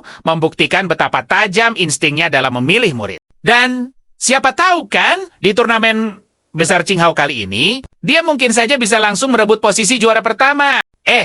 Tapi respons Minjin, dia malah tertawa santai. Menganggap jurus pamungkas itu cuma hal biasa yang sama sekali tidak spesial. Yang lain langsung menyuruhnya untuk tidak usah terlalu merendah begitu. Tapi guru kedua ikut menimpali. Dia mengingatkan kalau dunia persilatan ini penuh dengan jagoan tersembunyi. Jadi, rasanya terlalu cepat kalau langsung mendeklarasikan kemenangan. Mendengar itu, Ming dalam hati membenarkan ucapan tetua Chun. Tapi jujur saja, apa ia Hung pantas menang? Lah, beberapa murid andalannya saja baru mencapai level dasar dalam waktu 1 tahun. Pasti mereka sengaja menahan kekuatan karena kelewat percaya diri. Memberi jalan buat Hung untuk pamer duluan. Makanya mereka belum naik level. Mendengar nada sombong itu, sang tetua langsung naik pitam. Dia mempertanyakan dari mana asal keberaniannya, berani bicara dengan nada mengejek seperti itu. Wah, suasana makin panas.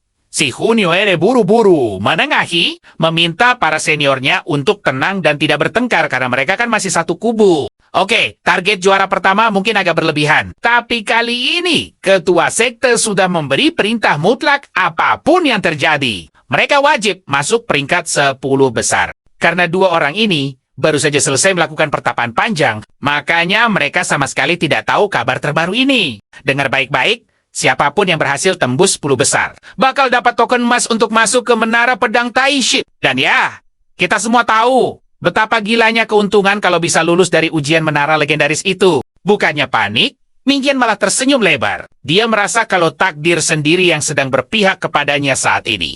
Dia super yakin, kali ini dia dan gurunya pasti bakal mengamankan posisi puncak. Jadi, ketua sekte tidak perlu khawatir sama sekali. Tetua Chun langsung geleng kepala menyuruhnya. Jangan sombong dulu. Coba bayangkan, betapa malunya kalau posisi itu malah direbut sama murid dari sekte kecil. Hancur sudah harga diri mereka. Mingyan malah tertawa makin keras. Dia bikin taruhan gila kalau sampai ada murid di luar 3 sekte besar yang berhasil mengalahkan Hung. Dia berani janji bakal menyikat toilet seniornya selama 1 tahun penuh. Nah, di saat yang sama, mari kita intip markas ketua sekte Qingyun. Suasananya lumayan suram. Sang ketua sekte mengumpulkan seluruh sisa harta kekayaannya dan menaruhnya di atas meja. Chong menatap meja itu dengan penuh harap. Mengira ini adalah jalan keluar dari krisis keuangan mereka. Tapi pas dilihat lebih dekat, ya ampun, itu cuma tumpukan barang rongsokan. Dengan wajah bingung, dia langsung bertanya, apa benar ini solusinya? Dan bagaimana ceritanya barang-barang butut begini bisa diubah jadi uang? Sang guru membalas kalau barang itu masih bisa digadaikan. Jujur saja, sebagai mentor, otaknya sudah benar-benar buntu. Jadi sekarang terserah mereka mau melakukan apa. Ini sih ibarat mengobati kuda yang sudah tumbang. Merasa situasi makin konyol, Chong berniat kabur diam-diam supaya tidak ikut menanggung malu di depan gurunya. Tapi dengan sigap, sang guru langsung menarik bajunya sambil memasang wajah memelas. Dia memuji Chong sebagai murid teladan dan memohon bantuan untuk yang terakhir kalinya.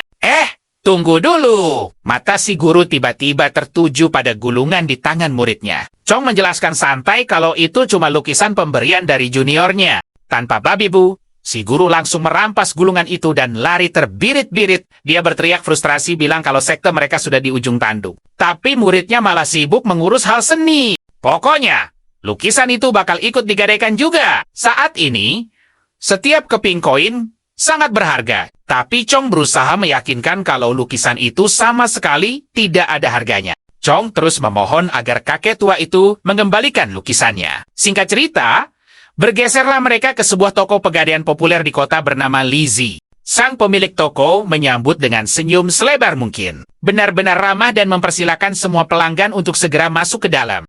Melihat tamu barunya, dia langsung basa-basi bertanya mau beli atau mau jual barang nih. Sang ketua sekte dengan percaya diri menjawab kalau dia mau menjual barang. Dan kualitasnya dijamin nomor 1. Si pemilik toko yang berpengalaman langsung merasa kalau mereka bukan orang sembarangan. Dengan semangat dia bersiap melihat seberapa mewah barang yang dibawa. Ekspektasinya sudah melambung tinggi, mengira bakal disuguhi artefak super langka. Tapi saat tasnya dibuka, isinya murni 100% barang rongsokan. Wajah si pemilik toko langsung merah pada menahan emosi. Dia berteriak protes karena selain isinya cuma sampah. Malah ada buku-buku dewasa segala di dalamnya.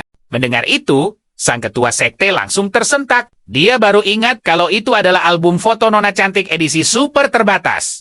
Dengan panik, dia langsung merebutnya kembali. Yang satu ini jelas tidak masuk daftar jual. Dia rela melepas semua barang bututnya.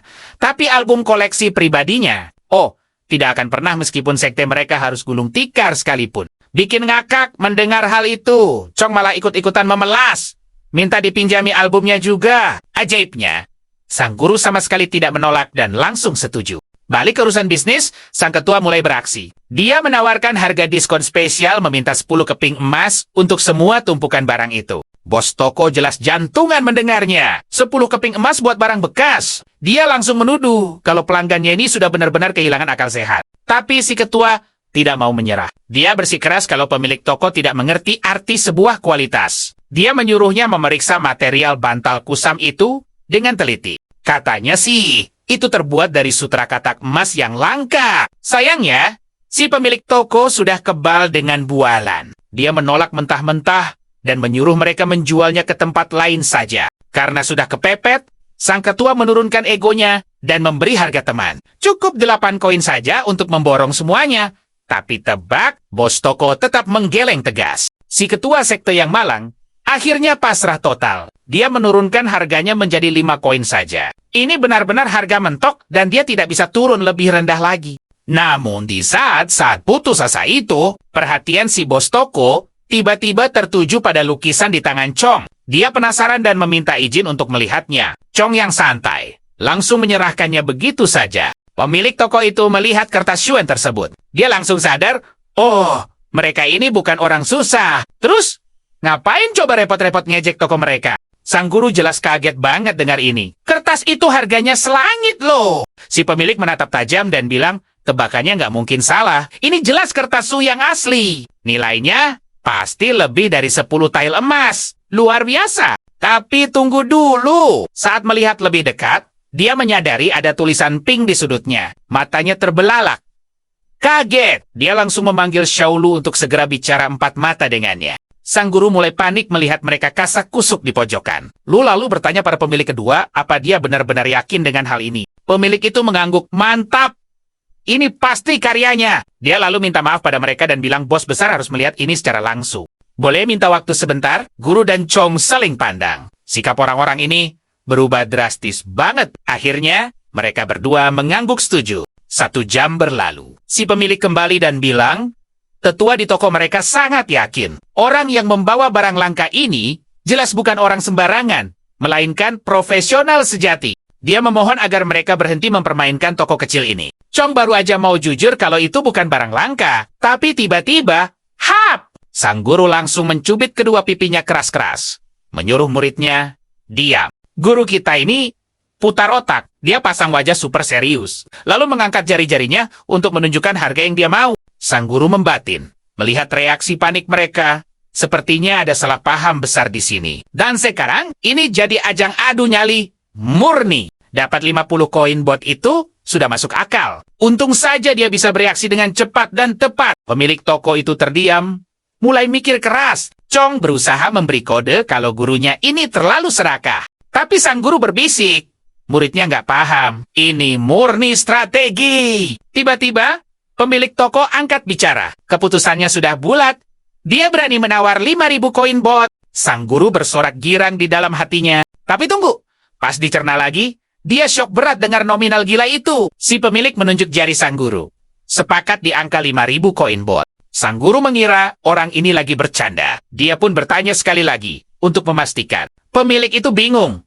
Kenapa sosok sehebat dia ngomong begitu? Asal tahu Saka toko gadai. Mereka ini pantang bercanda soal urusan bisnis. Serius, 100%. Chong ikut melongo. Lukisan abal-abal itu laku 5.000 bot? Gila. Tapi melihat ekspresi aneh gurunya, dia jadi ikut mikir keras kenapa bisa begitu. Pokoknya, mereka harus cepat-cepat setuju nih. Tiba-tiba sang guru minta maaf. Katanya, sepertinya ada sedikit salah paham di antara mereka berdua. Maksudnya itu 50.000 bot. Mendengar ini, Chong langsung emosi jiwa. Ya ampun, gurunya ini pasti sudah benar-benar kehilangan akal sehatnya. Pemilik toko bertanya lagi untuk memastikan. Benarkah dia minta 50.000 bot? Sang guru mengangguk mantap. Syaratnya, nggak boleh kurang 1 koin pun. Chong rasanya ingin nangis. Berharap gurunya ini bisa sedikit lebih masuk akal. Tolonglah, mana mungkin lukisan dihargai 50.000 bot? Tiba-tiba, pemilik itu tertawa lepas. Katanya, bos lama mereka memang benar. Tamu ini jelas bukan pemula sembarangan. Dan sepertinya, kali ini nggak akan ada diskon sama sekali. Dia memutuskan jujur saja, walau 50.000 bot itu nominal gila, tapi untuk karya Tuan Petapa Chinglen, angka segitu masih sangat masuk akal. Sang guru cuma bisa melotot nggak percaya. Lagi pula, tadi dia asal sebut harga saja, cuma buat gertakan doang biar kelihatan keren. Sekarang malah dia sendiri yang bingung. Kok bisa lukisannya mahal banget begini? Wah, ada yang nggak beres nih. Dia harus menenangkan dirinya dulu. Baru setelah itu, dia bisa menggali lebih banyak informasi dari sini. Sang guru kembali tenang, tersenyum, dan bilang kalau bos toko ini benar. Harusnya, dia setuju sejak awal. Terus terang saja, mereka sebenarnya sudah iseng-iseng mengecek harga pasaran di toko lain. Bukan cuma dia yang tahu soal Petapa Chinglen, tapi si pemilik tersenyum. Petapa Chinglen itu sekarang sudah bukan rahasia lagi di lingkaran pergaulan elit mereka. Walaupun dia ini baru saja muncul di wilayah Jin, orang-orang sudah menyebutnya sebagai sarjana nomor 1. Kaligrafinya, jangan ditanya, sempurna banget. Tapi kemampuan melukisnya jauh lebih gila dan luar biasa lagi. Dan hari ini, di seluruh Jin, banyak banget wanita yang tergila-gila sama puisinya. Mereka sampai susah tidur, terbayang-bayang pesonanya yang penuh misteri itu setiap malam. Para sarjana sombong, langsung tunduk. Mereka sibuk meniru dan menganalisis semua karyanya. Gaya langkahnya ini bahkan mendobrak batasan waktu, menciptakan kebangkitan budaya yang super epik di dunia seni. Sayangnya, saat mahakarya ini ditemukan, sang legenda malah menghilang tanpa jejak sama sekali. Dunia benar-benar kehilangan kesempatan buat melihat sosok aslinya secara langsung. Sajang Banje! Padahal, sejak zaman dulu, sarjana itu sangat mengagungkan reputasi di atas segalanya. Siapa coba yang nggak pengen terkenal seantero negeri? Menjadi sarjana hebat yang dihormati dan dipuja semua orang. Itu impian. Tapi Tuan Petapa Chinglen, dia anggap itu cuma debu dan pergi dengan bebasnya. Gimana mereka nggak merasa malu, sekaligus kagum luar biasa padanya? Pasti kalian berdua setuju kan? Sang guru membatin. Jangan-jangan, mereka ini lagi membicarakan murid kecilnya yang super konyol itu? Sang guru buru-buru mengangguk setuju. Dia bilang, ya, semuanya persis seperti rumor yang pernah mereka dengar. Pemilik itu manggut-manggut. Dia pikir, mereka pasti juga sudah tahu soal satu cacat besar di lukisan potret yang sangat luar biasa ini. Jauh beda, harga lukisan ini benar-benar anjlok kalau dibandingkan dengan lukisan pemandangan. Terbaiknya, Chong malah mulai tertawa. Dia akhirnya paham situasi konyol ini. Awalnya dia percaya diri sekali. Dia pikir wajah tampannya yang tiada tara ini bakal bikin harga lukisannya meroket. Benar-benar terlalu percaya diri. Tapi sang guru, wah, dia marah besar melihat muridnya. Bisa-bisanya anak ini malah cekikikan. Apa dia tidak dengar kalau harganya baru saja jatuh bebas? Sang murid langsung mencoba menenangkan gurunya. Sabar dulu. Toh, mereka belum tahu pasti berapa banyak uang yang melayangkan. Sang pemilik toko lalu angkat bicara. Katanya, setidaknya puluhan ribu tale lenyap begitu saja. Ya, kerugian yang lumayan bikin menyesakkan dada. Emosi sang guru nyaris meledak. Rasanya dia ingin mengunyah orang hidup-hidup saat itu juga. Tapi, dia menahan diri dan langsung menanyakan harga pasnya. 10.000 tael. Ya cuma, itu batas maksimal dari si pemilik toko. Lagi pula, ini bukan lukisan pemandangan murni. Dan sama sekali tidak ada puisinya. Tanpa pikir panjang, sang guru langsung setuju. Tentu saja si pemilik toko kaget bukan main. Kakek ini sama sekali tidak berniat menawar, tapi sang guru dengan santai membalas. Buat apa menawar? Wajah si pemilik toko ini kelihatan sangat bisa dipercaya. Jadi, serahkan saja uangnya sekarang juga. Begitu keluar dari toko gadai itu, Chong buka suara. Dia benar-benar mengira gurunya bakal mencari perbandingan harga di toko lain dulu. Sang guru membalas bijak. Ambil saja apa yang ada di depan mata. Lagi pula, dengan kekuatan mereka yang pas-pasan, apa Chong yakin mereka bisa kabur kalau sampai ada yang tahu? Ini pepatah lama. Orang baik itu tidak bersalah. Tapi kalau dia membawa permata berharga di jalanan, maka dia otomatis jadi incaran masalah. Mendengar itu, Chong langsung memuji gurunya habis-habisan. Keren, tenang, dan sangat cerdik. Padahal, si murid ini awalnya sama sekali tidak sadar situasinya. Sang ketua sekte tentu saja sudah paham betul. Kalau dia tidak memikirkan hal sejauh itu, mana mungkin dia pantas dipanggil sebagai guru.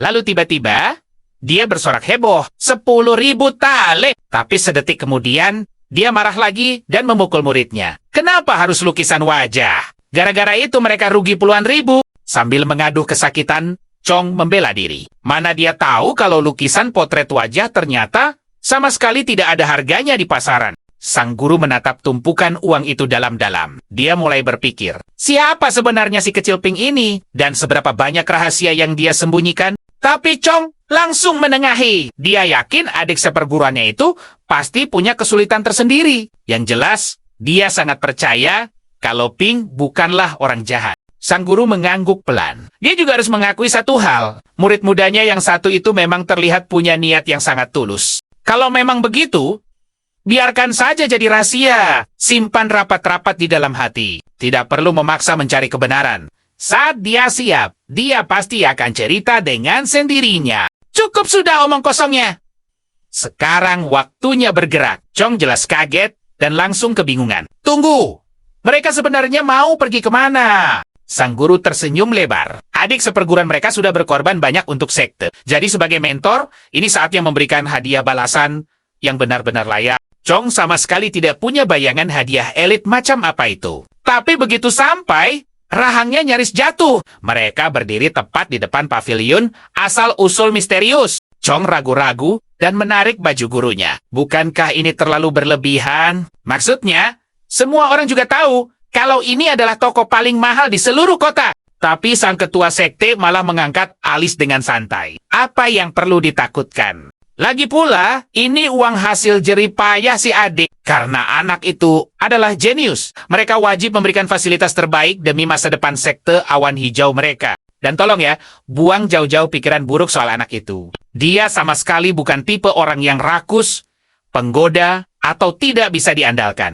Di saat-saat genting, dia tahu persis apa yang paling penting. Kalau di masa depan sekte mereka bisa naik peringkat, bisa jadi semuanya murni bergantung padanya. Tetap saja, Chong berkeringat dingin. Dia sudah sering dengar rumor menakutkan tentang pavilion asal-usul misterius ini. Harganya benar-benar bisa membuat miskin mendadak. Tapi sang guru langsung menyuruhnya tutup mulut. Akting saka, pasang wajah sombong, seolah mereka adalah orang super kaya. Langkah pertama masuk ke toko, luar biasa. Mereka langsung disambut oleh seorang gadis cantik yang memberikan salam hangat khas pavilion asal. Usul misterius. Katanya, kultivator terhormat boleh masuk tanpa antre sama sekali. Sang guru melongo melihat kemewahan ini. Mendadak teringat pada si kakek pemilik toko gadai yang lusuh tadi. Dengan senyum manis, gadis itu menawarkan bantuan. Kira-kira tamu terhormat ini sedang mencari senjata pusaka atau buku panduan bela diri? Pasang gaya sombong. Sang guru berdehem, berpura-pura jadi petinggi penting. Dia lalu bertanya, berapa harga kitab kultivasi paling hebat yang ada di sini?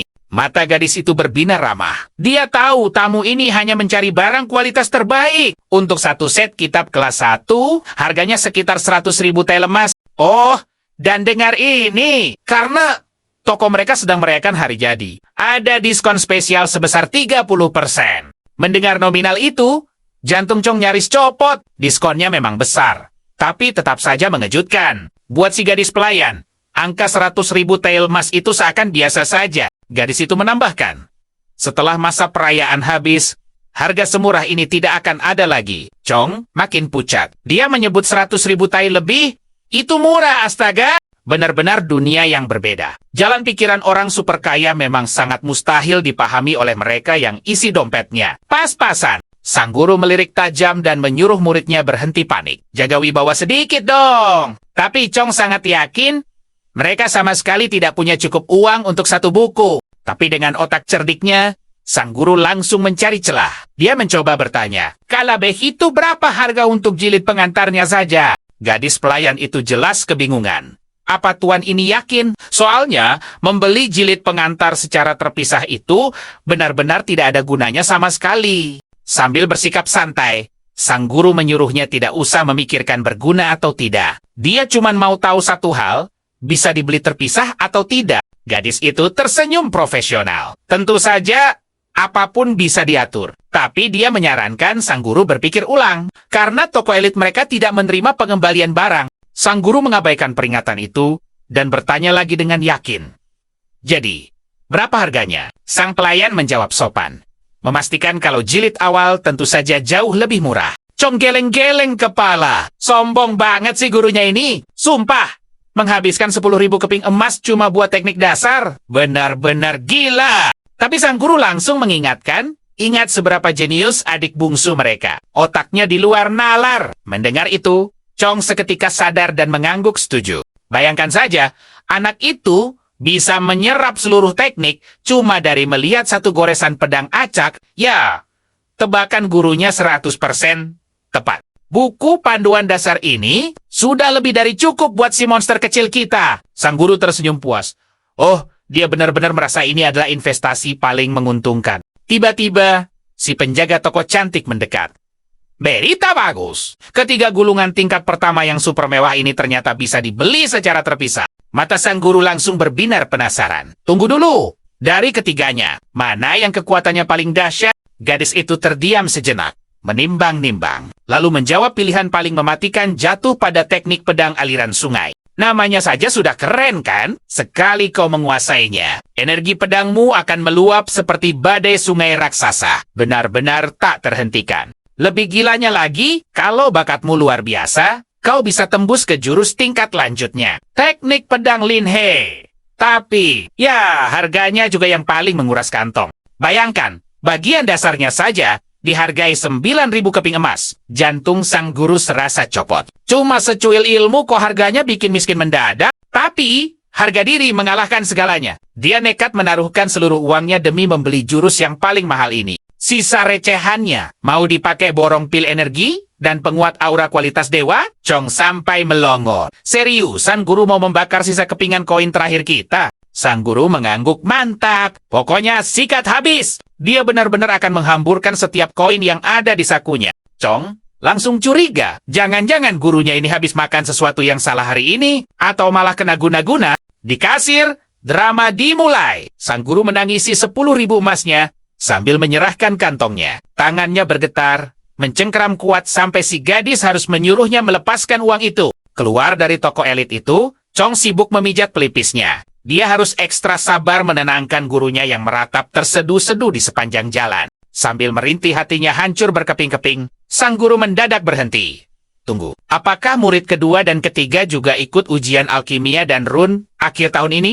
Chong mengangguk pasti. Ya, tentu saja mereka ikut. Terus, kita pulang naik apa? Kita sudah melarat, tapi sang guru malah tersenyum penuh rahasia. Pulang. Belum saatnya. Dia akan menunjukkan sebuah tempat rahasia yang penuh dengan harta karun. Tak ternilai. Adegan beralih di pinggir jalan. Seorang pedagang kaki lima berteriak heboh. Diskon besar-besaran. Obral buku teknik bela diri. Harganya ditimbang 10 keping emas per setengah kilo. Mereka berdua langsung menghampiri lapak itu. Si pedagang dengan sigap tersenyum lebar dan menawarkan apakah mereka mau menimbang beberapa gulungan super ini. Rahang Chong langsung jatuh menyentuh tanah. Tunggu, jangan bilang. Lapak pinggir jalan ini yang dia sebut surga harta karun tadi. Sang guru menepuk bahu muridnya. Tenang, jangan tertipu oleh harganya yang murah meriah. Harta karun sejati selalu bersembunyi di tempat tak terduga seperti ini. Lalu, sang guru mulai beraksi. 10 emas untuk setengah kilo, itu perampokan namanya. Dia langsung menawar gila-gilaan 10 emas untuk 5 kilo sekalian. Jelas saja, si pedagang protes keras. Ini barang asli loh. Tapi sang guru menggertak dengan penuh percaya diri. Wal tidak, cepetan putuskan. Kalau tidak mau, ya sudah, kami pergi sekarang juga. Taktik tarik ulur yang klasik. Benar saja, si pedagang langsung panik dan setuju memberikan 2,5 kilo untuk mereka. Di tengah tawar-menawar sengit itu, Chong melangkah mundur. Dia berjongkok perlahan di dekat tumpukan buku yang berdebu. Matanya menelusuri tumpukan itu dan... Tunggu! Ini kan cuma buku cerita bergambar soal ilusi tak berwujud. Chong benar-benar syok. Omong kosong macam apa ini sebenarnya? Mana bisa kita latihan kultivasi pakai komik begini? Tapi sang guru sudah keburu tersenyum puas. Dan akhirnya, mereka pulang membawa segunung gulungan abal-abal itu. Dalam perjalanan, Chong menatap gurunya prihatin. Kenapa guru tidak membeli apapun untuk dirinya sendiri? Sang mentor malah terlihat bingung mendengar pertanyaan itu. Ya mau beli apa coba? Dia kan cuma kakek-kakek kurus biasa. Selama murid-muridnya dan sekte ini bisa berjaya, itu sudah lebih dari cukup. Itulah satu-satunya kebahagiaan yang dia cari sebagai seorang guru pelindung. Sungguh mengharukan. Walaupun Chong tetap merasa hari ini kelakuan gurunya sangat absurd dan bikin pusing 7 keliling.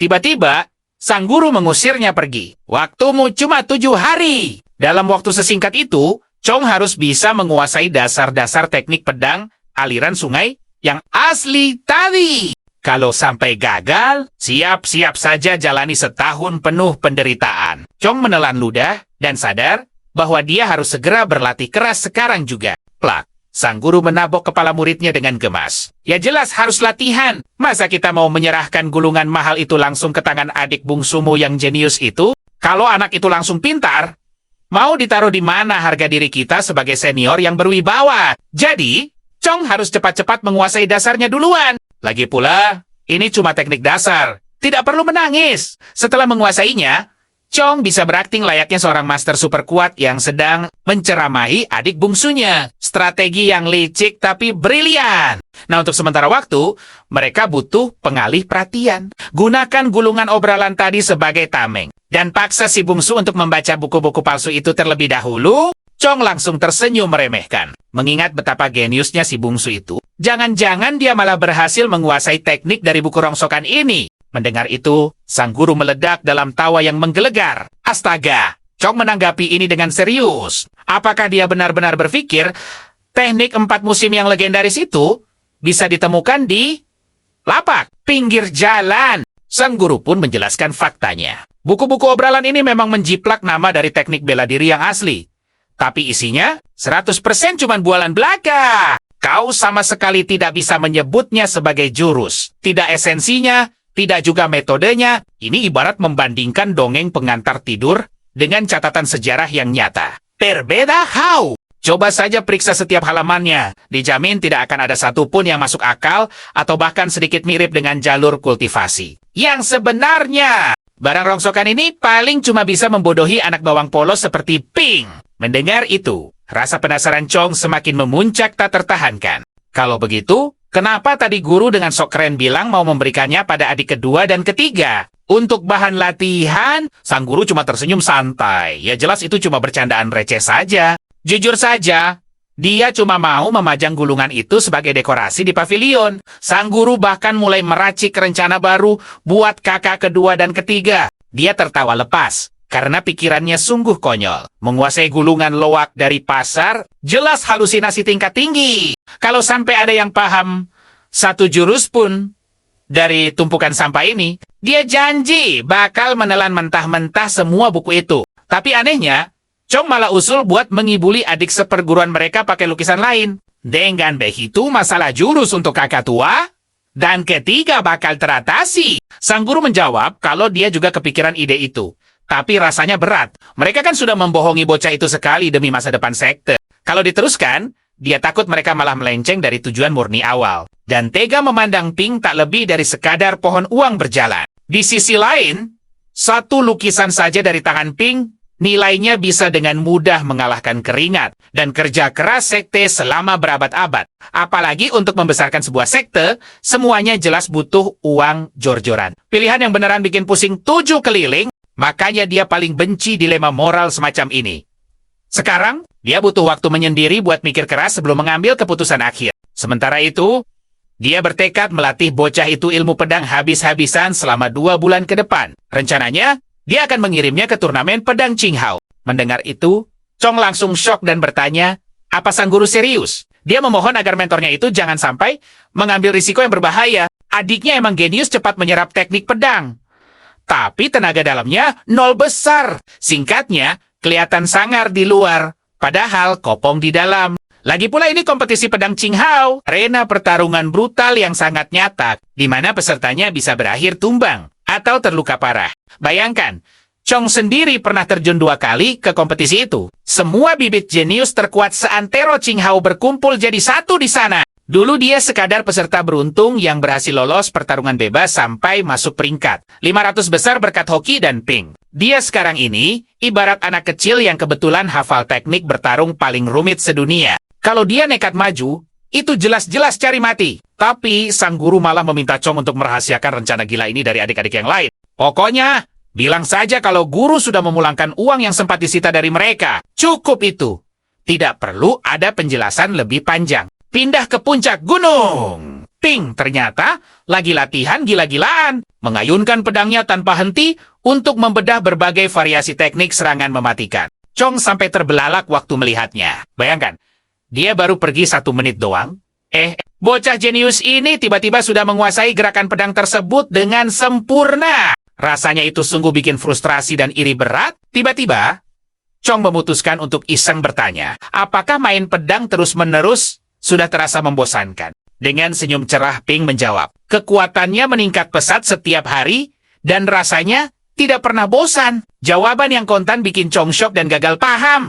Makhluk ini benar-benar manusia bukan sih? Namun sedetik kemudian, Ping balik merasa penasaran. Tumben-tumbenan kakak seperguruannya ini menanyakan hal seperti itu. Chong langsung beralasan, ya, dia cuma mikir kalau adiknya ini mulai jenuh. Dia berbaik hati mau ngasih gulungan jurus lain untuk bahan latihan. Wah, mendengar itu Ping seketika melompat kegirangan dan berteriak heboh kalau dia sebenarnya bosan. Sekali, dia berpikir logis. Kalau satu gerakan pedang sang kakak saja bisa memberinya pencerahan, teknik tingkat tinggi, maka kalau dikasih gulungan kultivasi utuh, bukankah potensinya bakal langsung meledak meroket sampai menembus langit ke-7? Tanpa banyak basa-basi lagi, Chong langsung mengeluarkan buku usang itu dan menyodorkannya ke tangan adik seperguruannya. Dia berbisik pelan. Nama gulungan ini adalah Seni Dewa Iblis Kuno. Begitu Ping membaca judul di sampulnya, matanya langsung terbelalak takjub. Karena itu benar-benar kitab Seni Dewa Iblis Kuno.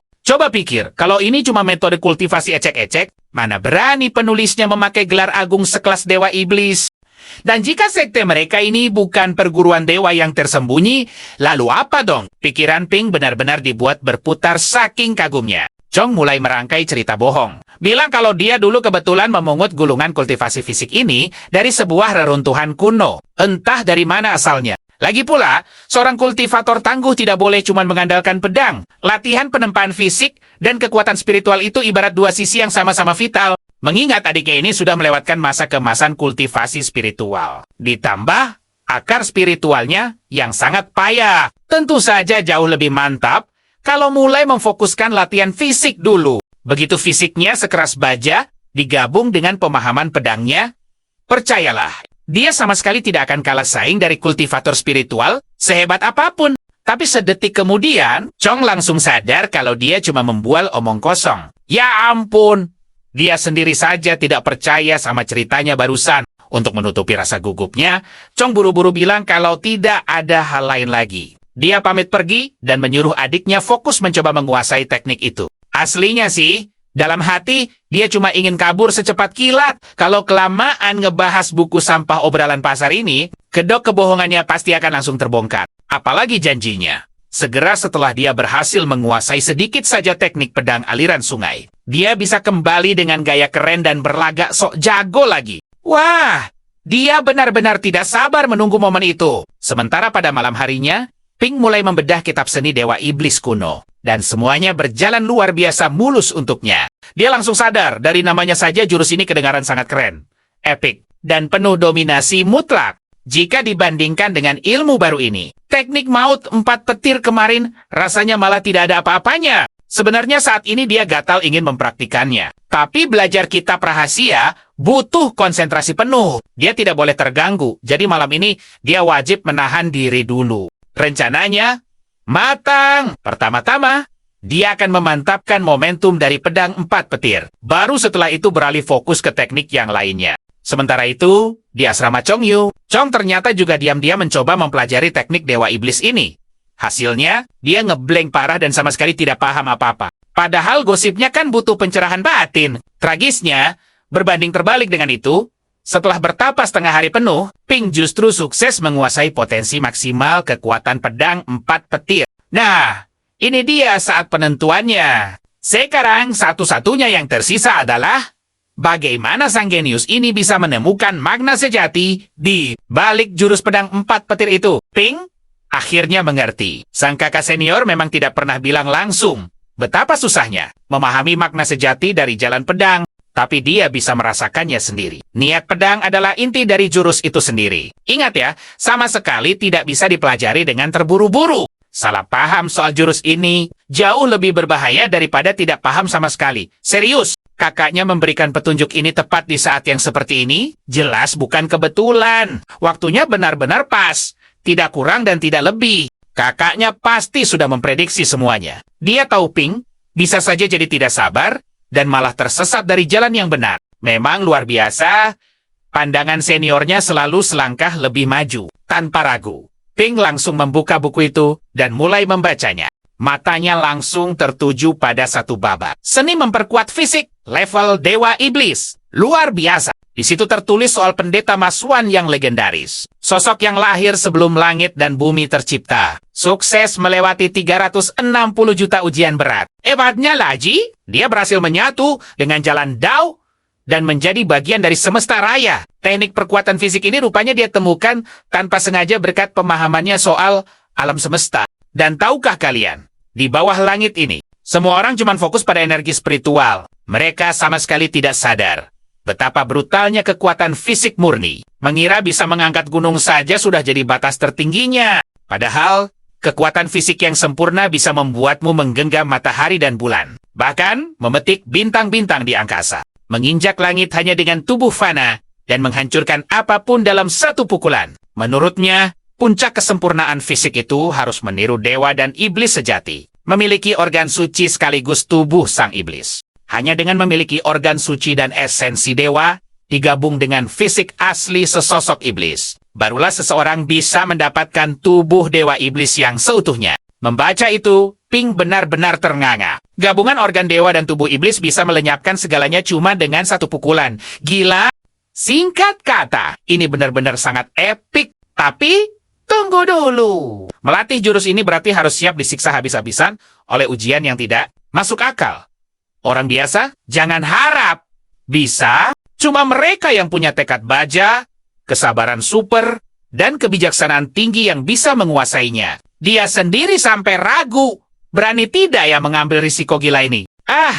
Omong kosong macam apa ini? Pikir Pink semangat. Mana ada sejarahnya orang bisa jadi luar biasa kuat tanpa harus menderita dulu kan? Lagi pula, gelar Raja Kutu Buku yang dia sandang sejak sebelum reinkarnasi ke dunia ini bukan cuma pajangan semata. Sekarang, rasa penasarannya meledak. Dia ingin segera melihat apa sebenarnya isi dari bab utamanya. Tiba-tiba dia teringat ucapan senior Chan. Buku ini menyimpan ilustrasi Dewa Iblis, sebuah diagram perkuatan fisik temuan sang pendeta hebat berkat pencerahannya atas alam semesta raya. Ini wajib dipelajari dengan sangat teliti. Pink sebenarnya cukup paham logikanya.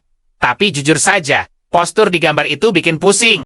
Dia sama sekali tidak habis pikir bagaimana caranya orang berlatih dengan posisi seaneh ini. Tapi Pink tetap nekat mempraktekannya. Dia sangat yakin kakaknya tidak mungkin berbohong. Yang penting fokus saja dulu. Jangan terlalu banyak berpikir. Nah, mari kita pindah ke pavilion gulungan tinta di wilayah Jin. Sang bos tampak bertanya pada Primo. Apa semuanya sudah siap? Waktunya tinggal 1 jam lagi loh. Kalau naskah itu belum diserahkan juga, mereka berdua bisa kena masalah besar. Primo langsung ngegas. Dia bilang dia sudah tahu. Ini juga lagi buru-buru kok. Pria itu diminta berhenti mengomelinya.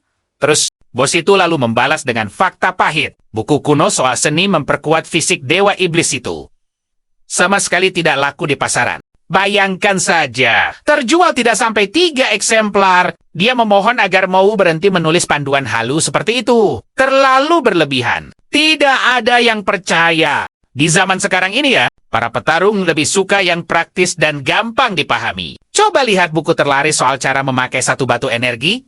10 kali lipat lebih hemat itu. Laris manis, tapi bagimu, judul begitu, sungguh membosankan. Kalau memang pria itu sebegitu kesalnya, suruh saja dia yang menulis sendiri. Gaya tulisan hiperbola itu yang paling Mo suka.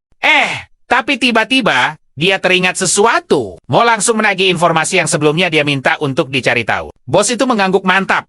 Dia sudah dapat infonya. Akademi 10 negara akan resmi membuka pendaftaran murid baru tahun depan. Wajah Mo langsung berbinar bahagia. Wah, ini kabar yang sangat luar biasa. Akhirnya mimpinya masuk ke akademi itu bakal segera terwujud. Dan pastinya akan ada banyak sekali orang hebat yang berkumpul di akademi nomor 1 itu. 3 hari berlalu, Pink benar-benar tepar sampai tidak bisa bergerak. Terus-menerus memuntahkan cairan aneh dari dalam tubuhnya. Dia bahkan sudah batuk parah sampai terluka dari dalam 3 kali berturut-turut. Tapi ironisnya, dia masih jauh dari kata paham. Padahal, di buku panduan jelas-jelas tertulis. Orang jenius pasti bisa langsung mengerti. Diagram surgawi dewa iblis itu cuma dalam sekali lihat. Apa pemahamannya memang seburuk itu? Tapi, jangan salah! Semakin sulit jalannya, tekad pemuda ini malah semakin membara. Mulai hari ini, 11 jam latihan dan 1 jam istirahat rasanya sudah cukup. Kalau bakatnya pas-pasan, berarti dia harus berjuang berkali-kali lipat lebih keras dari orang lain. Pink membulatkan tekadnya. Dia sama sekali tidak akan mundur sebelum jurus gila ini berhasil. Dikuasainya. Dia terus memutar otak. Duduk dia merenungkan teka-teki ini tanpa henti.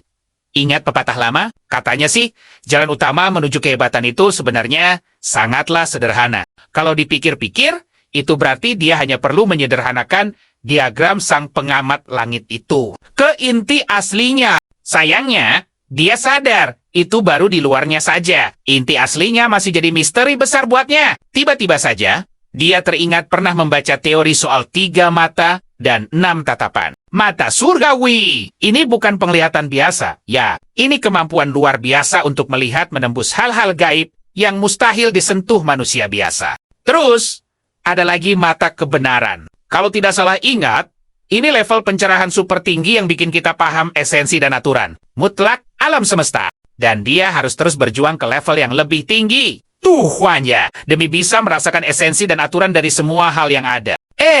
Tunggu dulu. Dia tiba-tiba menyadari esensi dan rahasia di balik teknik ini. Dan ya, dia mulai sedikit paham sekarang. Pink akhirnya sadar. Saat orang biasa menatap langit, mereka cuma melihat hamparan awan kosong, tak berujung di atas sana. Beneran polos. Tapi mereka tidak sadar apa makna langit sebenarnya. Di momen ajaib itu, dia paham. Langit itu sejatinya adalah murni dari hati nurani. Sosok suci maupun sosok iblis. Melihat semua makhluk itu beda-beda. Kenapa? Ya karena setiap makhluk punya hati yang sangat unik. Tapi tunggu, buku panduannya bilang begini, di dalam setiap makhluk, ada sosok dewa atau iblis yang bersemayam khusus buat mereka sendiri. Kita cuma perlu melihat tulus ke dalam diri sendiri. Astaga, dia baru sadar betapa bodohnya dia selama ini. Hampir saja dia melewatkan pencerahan mendadaknya. Jadi pada intinya, benar-benar tidak ada gunanya terus-terusan menatap langit di atas sana. Yang namanya perenungan langit itu, sebenarnya mengubah hatimu jadi mata, lalu melihat dunia megah tepat di dalam jiwamu sendiri. Gila kan? Di sudut paling gelap dalam jiwanya, bersembunyi dewa atau iblisnya sendiri. Tiba-tiba, Dia merasakan angin sepoi-sepoi yang lembut, dan matanya langsung terbuka lebar. Tapi dia memutuskan untuk berhenti sebentar, bingung total. Sosok megah di depannya ini siapa coba? Dewanya? Atau malah iblisnya? Pada saat yang sama, coba tebak. Semua petarung elit berkumpul di gunung belakang, tepat di reruntuhan epik Akademi 10 Negara. Sang iblis mengira ini adalah fenomena surgawi yang luar biasa. Jangan-jangan ada entitas ilahi yang turun, langit pasti tidak akan meninggalkan jalan kebenaran mereka. Tapi si petarung langsung menegurnya keras untuk mengendalikan diri. Kelakuan panik dan heboh seperti itu sama sekali bukan cerminan murid aliran lurus. Malah lebih mirip iblis liar yang lepas. Lagi pula, kenapa harus sepanik itu sih? Yang namanya pertanda langit itu tidak pernah 100% akurat. Sang iblis berusaha keras menjelaskan firasatnya pada kakak seperguruannya. Tapi si petarung ini sudah paham segalanya dan menyarankan mereka untuk menunggu sedikit lebih lama. Toh, kalau benda itu benar-benar emas murni, sinarnya tidak akan mungkin bisa terus disembunyikan. Sementara itu, di istana kekaisaran Xia yang super megah, seorang gadis membisikkan pada Yang Mulia bahwa bintang-bintang berguguran. Itu jelas pertanda surgawi untuk pemerintahannya. Tapi bagaimana kalau ada makhluk ilahi yang benar-benar turun ke dunia, tapi tidak jatuh di wilayah kekaisaran Xiao yang agung? Terus dia harus berbuat apa? Pemimpin Xia langsung tersenyum sombong. Ya, tinggal direbut saja. Seluruh dunia ini milik kekaisaran Xia yang agung. Apalagi cuma sekadar satu makhluk ilahi lewat. Beralih ke tempat lain, dataran es para monster iblis sedang kacau balau. Pemimpin iblis di sana merasakan aura kuat bahwa sosok ilahi sedang turun. Dan sepertinya kali ini, para iblis harus berjuang 2 kali lipat lebih keras. Mereka bersiap bangkit untuk melawan semua makhluk dan petarung elit lainnya. Sementara itu, di kediaman Chong Yu Chong, suasana lagi suntuk. Dia sedang frustrasi parah membaca buku itu. Matanya sampai sepet dan muak melihat teksnya, dan parahnya dia sama sekali tidak paham isinya. Tapi ya, dia sudah terbiasa dengan nasibnya yang payah dalam bela diri. Tapi asal tahu saja, masalah terbesarnya saat ini ada pada gurunya. Dia teringat kalau sang guru menagih 10.000 tali untuk dikembalikan bersama pedangnya. Bayangkan, 10.000 tel. Uang sebanyak itu dari mana coba? Chong sangat paham. Pak tua serakah itu tidak akan pernah mengampuninya. Di sisi lain, dia sendiri juga sangat bingung dengan hal aneh yang menimpanya belakangan ini. Tiap kali tengah malam tiba, dia diserang rasa galau yang sangat berat. Jangan-jangan ini yang namanya sindrom depresi tengah malam yang terkenal itu? Apa sih sebenarnya arti hidup ini? Adik perempuannya yang polos terus memperhatikan dari jauh. Bertanya-tanya, hal aneh apa yang sebenarnya terjadi pada kakak laki-lakinya akhir-akhir ini? Di jam segini, kakaknya selalu asyik menatap bintang sendirian dalam diam. Apa mungkin ada beban berat yang sedang mengganggu pikirannya? Lalu, apa tanggapan kakak keduanya tentang hal ini? Nah, sang kakak kedua, Su Luo Chong, merasa masalahnya simpel saja. Bakat bawaan dari adik baru mereka ini memang kelewat payah. Tapi sebagai kakak tertua yang menjadi anggota sekte andalan, dia sama sekali tidak mau menunjukkan rasa sabar. Besok, dia sendiri yang akan memberi pelajaran berharga pada adiknya. Dan sekaligus menyadarkan sang kakak tertua. Biar dia benar-benar paham dan terbuka matanya tentang apa makna menjadi seorang mentor sejati. Chong sudah berjuang jatuh bangun sekian lama. Dan boom, dia tiba-tiba sadar. Inilah kekuatan mutlak yang habis-habisan ingin dia capai selama ini. Ini benar-benar teknik penempaan fisiknya sendiri. Di sisi lain, Ping memejamkan mata dan fokus tingkat tinggi hanya dalam sekejap. Tapi anehnya di dalam pikirannya, rasanya seolah-olah sudah berjam-jam waktu terlewati. Dan tepat di dalam lubuk hatinya, bangkitlah Dewa Iblis Epik. Tubuhnya kokoh, seolah ditempa dari baja surgawi. Abadi dan tidak bisa dihancurkan. Sosok itu menggenggam hukum alam semesta di tangannya. Berdiri dengan gagah menantang seluruh kosmos. Seluruh keberadaannya memancarkan aura luar biasa ngeri yang mustahil dicerna mata biasa. Tekanannya benar-benar menakutkan, tanpa tanding. Dan ketika mata yang bisa melihat segalanya itu menatap lurus ke arah Ping, astaga, banjir informasi mutlak tentang kesempurnaan langsung menerjangnya. Deras bagai sungai ganas yang mengalir ke lautan pikirannya. Kembali ke dunia nyata, Ping akhirnya paham. Yang namanya seni menempa tubuh Dewa Iblis itu sungguh ekstrem. Konsepnya adalah mengambil langit sebagai palu raksasa, lalu memakai bumi sebagai tungku raksasanya, menyerap segala energi kehidupan, dan membentuk ulang tubuhnya menjadi wujud baru. Tingkatannya terbagi jadi 5 fase epik. Dewa Iblis kecil, Dewa Iblis besar, Dewa Iblis tertinggi, Dewa Iblis Tao, dan Dewa Leluhur Sejati. Nah, sekarang satu-satunya metode epik yang melekat di kepala Pink, bab tentang Dewa Iblis tingkat awal. Bayangkan, ini menggunakan langit sebagai palu dan bumi sebagai tungkunya. Menempa tubuh fisik hingga 81 kali demi membentuk fisik Dewa Iblis tak tertandingi. Pada titik itu, kekuatan fisiknya bakal melonjak gila-gilaan. Setara dengan amukan naga sejati. Energi vital dan ki-nya akan membara layaknya matahari terik. Sementara esensi dan rohnya bakal menembus batas maksimal yang absolut. Tapi, tunggu dulu. Kunci utama buat menguasai seni menempa fisik Dewa Iblis ini ada pada palu surgawi dan tungku duniawi tadi. Memakai seluruh langit sebagai palunya dan bumi sebagai tungku tempa. Demi membentuk ulang tubuh itu berkali-kali tanpa henti, lewat energi spiritual dia harus terhubung dengan alam semesta. Meminjam kekuatan murni dari bumi untuk menciptakan tungku tempa paling sempurna. Lalu kekuatan langit turun sebagai palu ilahi, menghantam dan menempa fisiknya terus-menerus sampai tubuh sang dewa iblis itu benar-benar terbentuk sempurna. Proses ini jelas super nekat. Fisiknya hancur, lalu terbangun lagi, berulang kali. Butuh tekad baja di luar nalar manusia. Makin gila metode kultivasinya, makin brutal ujian ketahanannya. Dan percayalah, Pink sangat paham soal risiko besar ini.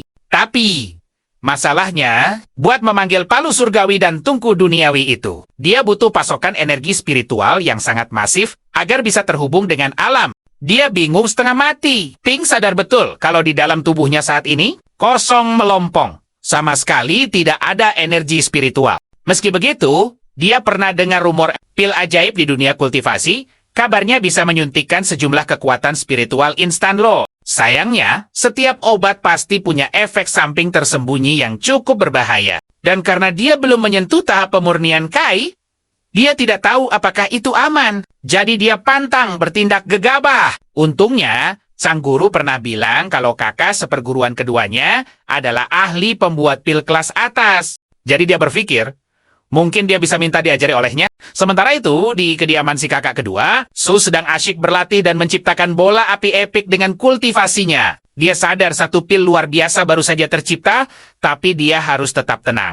Jangan terlalu heboh saat berhasil. Dan jangan cengeng saat gagal. Besok, dia bersiap memamerkan pada kakak tertuanya bagaimana rasanya menjadi sosok guru dan panutan yang sebenarnya. Di sisi lain, di kediaman kakak tertuanya, Chong malah lagi frustrasi berat karena gagal paham semuanya. Akhirnya, dia menyerah total. Dia ogah memikirkan hal itu lagi. Titik. Dulu dia pikir kerja keras akan menjauhkannya dari kegagalan. Tapi mau dia paham atau tidak? Pada akhirnya, semua orang toh hanya akan kembali menjadi tumpukan debu. Semuanya terasa hampa. Segala kerja keras dan omong kosong soal kesuksesan ini benar-benar tidak ada artinya lagi. Tiba-tiba sang guru besar mendaki gunung itu sendiri. Beliau penasaran ingin mengecek langsung bagaimana perkembangan murid seniornya ini. Apa dia sudah berhasil menguasai seni pedang ke-9.000 yang mengalir mulus bagaikan arus sungai itu? Tapi Chong menatapnya hampa. Buat apa paham? Menurutnya, kebahagiaan sejati cuma bisa diraih kalau kita melepaskan semua ambisi duniawi ini. Guru besarnya langsung jantungan. Dia benar-benar syok melihat cahaya Buddha yang menyilaukan dari tubuh muridnya. Astaga! Kultivasi aneh macam apa yang dia pelajari? Dengan polosnya, Chong menjawab laporannya. Kalau dia sama sekali tidak berlatih kultivasi apapun selama ini, muridnya ini benar-benar sudah masa bodoh dengan segalanya. Sang guru lalu tersenyum. Sadar betul kalau akhirnya akan begini. Dan memutuskan, inilah waktunya pergi menuju pegunungan hutan sunyi yang legendaris itu. Chong sontak kaget bukan main mendengarnya, dan sama sekali tidak mengerti alasannya. Tapi gurunya menjawab santai, ujian ekstrem di ambang batas fisik adalah cara terbaik buat menerobos batas kekuatan yang ada. Dan itu sangat krusial untuk perkembangannya nanti. Sang guru bahkan memutuskan untuk ikut menemaninya turun langsung ke sana. Tapi Chong langsung protes keras. Dia sangat tahu kalau pegunungan hutan sunyi itu adalah zona paling mematikan di seluruh wilayah Qinghao. Karena saking pekatnya energi spiritual di sana, tempat itu jadi sarang bagi makhluk buas iblis tingkat tinggi. Meski dia murid dari sekte paling berjaya di Qinghao sekalipun, lenyap tanpa sisa, di sana sudah jadi pemandangan biasa. Sang guru malah berpikir santai. Sambil melatihnya langsung, dia pikir mereka bisa berburu makhluk iblis level rendah buat mengumpulkan poin teknik berharga demi adik-adik seperguruannya. Chong langsung mengambil langkah 1000. Dia lari sambil berteriak histeris kalau dia ogah menginjakan kaki di pegunungan hutan sunyi itu. Nyawanya jelas jauh lebih berharga dari apapun. Tapi gurunya cuma menyuruhnya diam dan menyindir tajam. Bukannya tadi dia bilang sudah tidak peduli pada hal duniawi. Sementara itu, keempat sekte pedang petir akhirnya berkumpul bersama di satu tempat. Pemimpinnya menyatakan bahwa ada 7 murid yang ikut turnamen ini, dan luar biasanya, mereka sudah mencapai kesempurnaan mutlak dalam menguasai teknik pedang petir musim semi. Bahkan 2 murid sukses mencapai tingkat sempurna. Mereka ini benar-benar jenius terhebat yang pantas dihormati di wilayah Qinghao. Tapi ingat, konferensi pedang Dao Qinghao mendatang ini jelas bukan acara main-main. Masih ada sisa 2 bulan lagi sebelum acaranya dimulai. Jadi, tidak ada waktu untuk bersantai ria. Dan demi mengamankan posisi di 10 besar, Master Sekte secara pribadi akan turun gunung untuk melatih kultivasi mereka secara langsung. Para murid langsung tercengang. Master Sekte turun tangan untuk melatih langsung? Ini pasti urusan yang sangat genting. Padahal, beberapa dari mereka sudah menetap lama tapi belum pernah sekalipun menatap wajah sang master. Pemimpin itu berkata bahwa alasannya sampai sekarang masih menjadi sebuah misteri. Dan intinya, dia harus melakukan segala cara untuk masuk ke peringkat 10 besar. Pokoknya, wajib tembus. Ditambah lagi, ada bocoran info super valid nih. Sekte tersembunyi di wilayah Qinghao ternyata ikut mengirim murid andalan mereka ke konferensi pedang Dao Qinghao.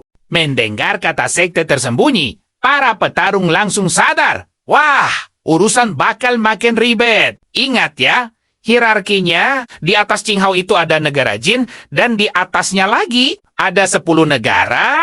Konon katanya, di masa lalu, wilayah 10 negara ini pernah mengalami satu pergolakan besar yang luar biasa kacau. Banyak sekte raksasa hancur tak bersisa, dan sisa-sisa petarung terkuat mereka lenyap begitu saja, bersembunyi di tempat-tempat yang sangat terpencil. Beberapa sekte misterius ini mewariskan ilmu mereka hanya lewat satu murid tunggal, menjaga rahasia tingkat tinggi, dan jujur saja, kekuatan mereka jauh di atas level sekte pedang 4 petir. Tapi, ada yang menarik nih. Suatu hari, semua master paling berpengaruh kumpul bareng di aula utama sekte pedang 4 petir. Mereka semua memberi hormat pada ketua sekte, tapi sang ketua malah membalas santai, menyuruh mereka rileks. Hari ini, dia mengumpulkan mereka bukan tanpa alasan. Sang ketua langsung ke inti pembicaraan. Ada satu urusan yang super krusial dan harus dibahas hari ini juga. Para pemimpin wilayah pun penasaran dan langsung bertanya, sebenarnya ada kejadian apa sih? Jangan-jangan ini ada hubungannya dengan token Menara Pedang Taishen? Sang ketua menggeleng pelan. Bukan itu. Lagian, kalau cuma urusan token Menara Pedang, suasananya nggak bakal setegang ini. Kalian tahu soal Akademi 10 Negara? Tanyanya misterius. Salah satu tetua wanita tampak bingung. Akademi 10 Negara yang mana nih maksudnya? Tunggu dulu, apa jangan-jangan Akademi legendaris itu bakal buka pendaftaran murid baru lagi? Sang ketua menegaskan, Akademi 10 Negara itu bukan tempat biasa. Itu adalah akademi jalur abadi paling elit, paling tak tersentuh di seluruh benua. Bayangkan saja, murid dengan peringkat paling bawah di sana aja bisa jadi jagoan puncak di benua. Kita tapi ya gitu. Seleksi masuknya gila-gilaan ketat dan super rahasia. Saking ketatnya, kadang mereka bisa menolak semua pendaftar selama 10 tahun berturut-turut. Gila banget kan? Masuk ke sana itu impian mutlak setiap kultivator. Tapi, realitanya hampir mustahil buat dicapai oleh orang biasa. Tetua wanita itu akhirnya paham. Maksud sang ketua, pihak Istana Kekaisaran Negara Jin bakal menyusup diam-diam di konferensi pedang nanti. Sang ketua mengangguk puas. Tepat sekali! Sama seperti sebelumnya, pihak istana bakal mengirim utusan khusus secara rahasia. Tujuannya, mencari bibit-bibit unggul untuk direkomendasikan masuk ke Akademi 10 Negara. Dan bagian paling serunya, sang ketua sekte ternyata sudah tahu persis siapa utusan itu. Perlu kalian ingat nih, di benua Shenyu, status istana kekaisaran itu letaknya sedikit di atas sekte-sekte abadi. Memang sih, kalau kita bicara soal sekte abadi utama milik negara Jin, pihak istana masih bakal ngasih sedikit rasa hormat. Tapi buat sekte mereka, walau mereka berkuasa penuh di Qinghao, dan lumayan punya nama. Tetap saja mereka nggak berani melawan otoritas istana kekaisaran. Beda level. Tiba-tiba, sang ketua memamerkan sebuah lukisan. Coba kalian perhatikan ini. Semua orang melongo bingung. Buat apa lihat lukisan? Apa ija? Pria gagah di dalam lukisan ini adalah utusan istana yang lagi mereka bicarakan. Sang ketua lalu bercerita. Pelukis pertapa bernama Qinglan ini mendadak hilang tanpa jejak 6 bulan lalu. Ada yang bisa tebak dia sembunyi kemana? Para petarung mulai mikir keras. Mungkin dia gabung ke suatu sekte kecil antah berantah buat fokus melatih kultivasi abadi. Ketua langsung membantah. Sejauh info yang dia dapat, ada satu ahli pedang tak tertandingi di Istana Negara Jin. Dan asal kalian tahu, dulunya dia adalah siswa paling jenius di Akademi 10 Negara. Tapi entah apa alasannya, dia malah dikeluarkan dari akademi. Habis itu, dia banting setir dan sukses jadi inspektur jenderal sekaligus komandan negara Jin. Di luar sana, dunia hanya sibuk membicarakan reputasi si dewa pedang Taishan. Tapi sedikit yang tahu fakta gila ini. Sang inspektur jenderal ternyata juga sudah sukses menembus ranah niat pedang. Dan karena lukisan baru dari si Pertapa Qinglan ini tiba-tiba muncul, kemungkinan besar pria ini memang sedang berada di wilayah negara Jin. Oh, ada rumor seru juga nih. Si inspektur jenderal ini bukan cuma jago pedang tingkat dewa, tapi wajahnya juga ganteng maksimal. Pokoknya pesona tingkat tinggi di negara Jin. Lah, masa iya sosok sehebat ini nggak ada yang kenal? Salah satu petarung menyela sang ketua, bilang kalau itu semua kan cuma teori spekulasi saja. Ada buktinya? Nggak, tanyanya ragu. Mendengar itu, sang ketua sekte cuma tertawa lepas. Dia paham banget keraguan anak buahnya ini. Dalam sekejap mata, dia melempar lukisan itu ke udara, lalu memancarkan energi sihir ke dalamnya. Sekarang, mari kita lihat apa mereka masih berani meragukannya. Tiba-tiba ledakan aura terjadi. Ada niat pedang murni di dalam lukisan itu. Ini artinya, cuma ada 2 kemungkinan. Pertama, pelukisnya sendiri yang udah berhasil mencapai ranah niat pedang. Tapi, cuma tersisa 1 kemungkinan yang paling masuk akal. Pria di dalam lukisan itulah yang memadatkan niat pedang tingkat tingginya dan mencetaknya langsung ke gulungan ini. Sontak, seisi aula heboh memuji ketua sekte mereka yang punya mata batin super tajam. Nggak salah deh dia jadi ketua. Dari petunjuk sekecil itu saja, analisanya bisa seakurat ini. Sang ketua cuma tersenyum santai, mengiyakan pujian luar biasa itu. Tapi tunggu.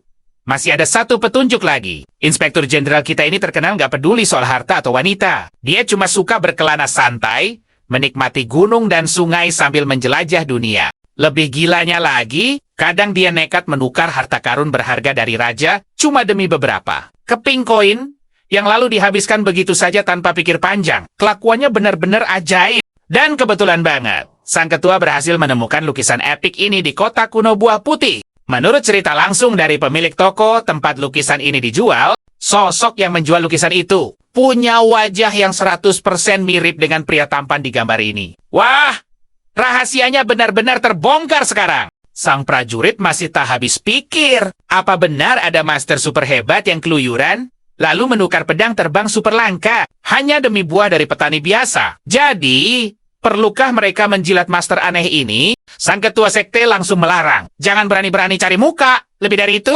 mereka harus menutup rapat info gila ini. Bayangkan saja, sosok sekuat itu pasti sudah muak dengan penjilat.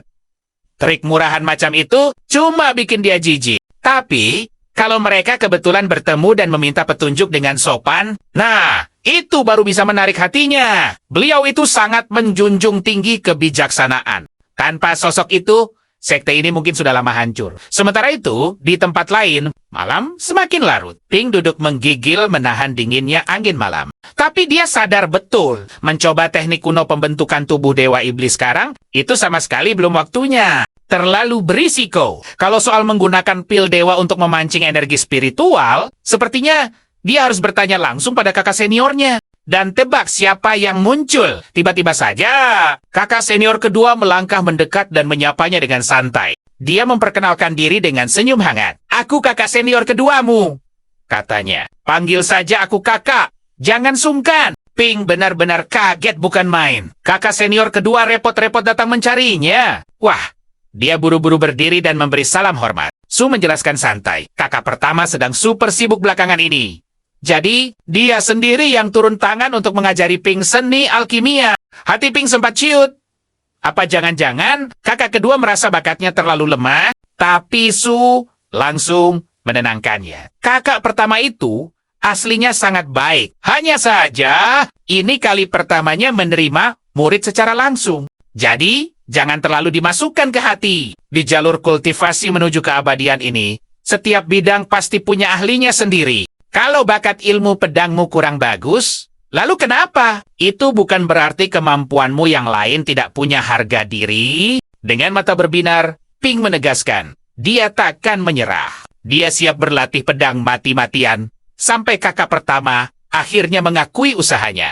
Mendengar tekad membara itu, Su tersenyum lalu mengangkat tangannya. Tiba-tiba, B.O.O.M.E. Dia mengeluarkan tungku alkimia raksasa tepat di depan adik seperguruannya. Obrolan emosional selesai. Sekarang, waktunya mereka mulai meracik pil. Ping langsung mengangguk antusias. Su lalu berkata dengan nada bijak. Jalan Dao itu ada 3.000 jumlahnya. Semuanya setara. Tidak ada yang lebih kasta. Tapi ingat ini.